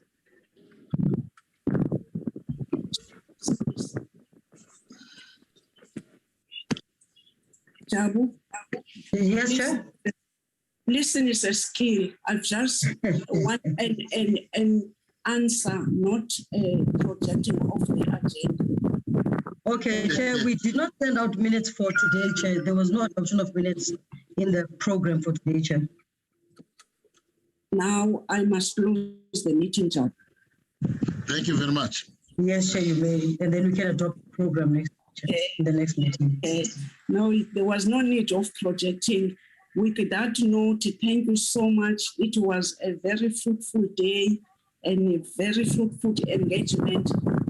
That must I want to take my role of closing remarks. What do you want to say, that must say? Bengithi ndiyabulela kubo bonke abantu abakhona no Comrade Chairman Dlulane to give us that opportunity for the first time in the history of the association, and all members of the committee and RIM also for the first time to listen to us. And remember this, Chair, you are not listening to me. You are listening to the spirit of Madiba speaking to you. Sisulu, Mlangeni, Bonke, Oherikwal, Makulumanan, Trutina. It's not us, that Masemula that is speaking. No, they have sent us to talk to you. I hope as your former leaders, Nenkokel Zenu, you will listen to them, because we represent them. They are saying to us, talk to these people. So I really appreciate it that this committee will take us very seriously for the first time, and also in future, Diabulel. On behalf of political prisoners, all of them, including in Namibia, Siabonga. Thank you very much. Thank you to leaders. Now I'm releasing everyone in this platform. Thank you so much. We'll see you next time. Thank you so much. The way that we behaved, we listen to each other. Thank you. The meeting is adjourned. Thank you very much. Sharp, Skalo, Siabonga, Skalo, Siaulela. Hey, boy, Mama Bulu. Hey, boy, man, wena man, Uyasukhulini. Hey, boy, man, man. Wena mara. Yeah. Uyaning sukhuni. Eh mona, ke ga mola na wa tseba asenna le famulele wa tja wena. Masemola, Honorable Masemola Mhlonishwa. Mamkhawula. Ngiyacela ke sihlale phansi silungise bafethu. Sizoyilungisa mama lento le ikithi nami ngithemba wena ke no boy mama kulo lapho uthi hayi ngicela nje lento le iyaphambili nje i-email yakho email yonke into senza meeting ngeke phela lo sikhuluma into eyodwa indaba etheory nje nonsense practical ngazi ngikuthanda nje ufika nje ngingazi ke nomhlanje usazenzisa uSecretary uza kunikela weportfolio ma. Okay masuthatha okay. Yeah, icela kuyena uajabulile uza kunikeza ama number wami then bese siyakhuluma ukuthi lento sihlela njani. Hayi akubuyisa ithemba kubantu bakithi singathi basibamnyama kubantu bakithi sikhohlwe ibona. Hayi asilungiseni lento manje kudala nathi sesikhathele 10 years yonke lokho siyala. Cela nawe yokwenza ke i-researcher ngoMrs Coffin no Qwabe uMeseni baningi enzokulethela bona siyenza amathamba abo lana siyenza ngabo ngiyabonga nawe sihlale ngiyakuthanda njalo bonga kakhulu siyabonga ngimthanda nonke nyanyani hayi masi zawukhuluma ngifuna wena uqobo lwakho ke futhi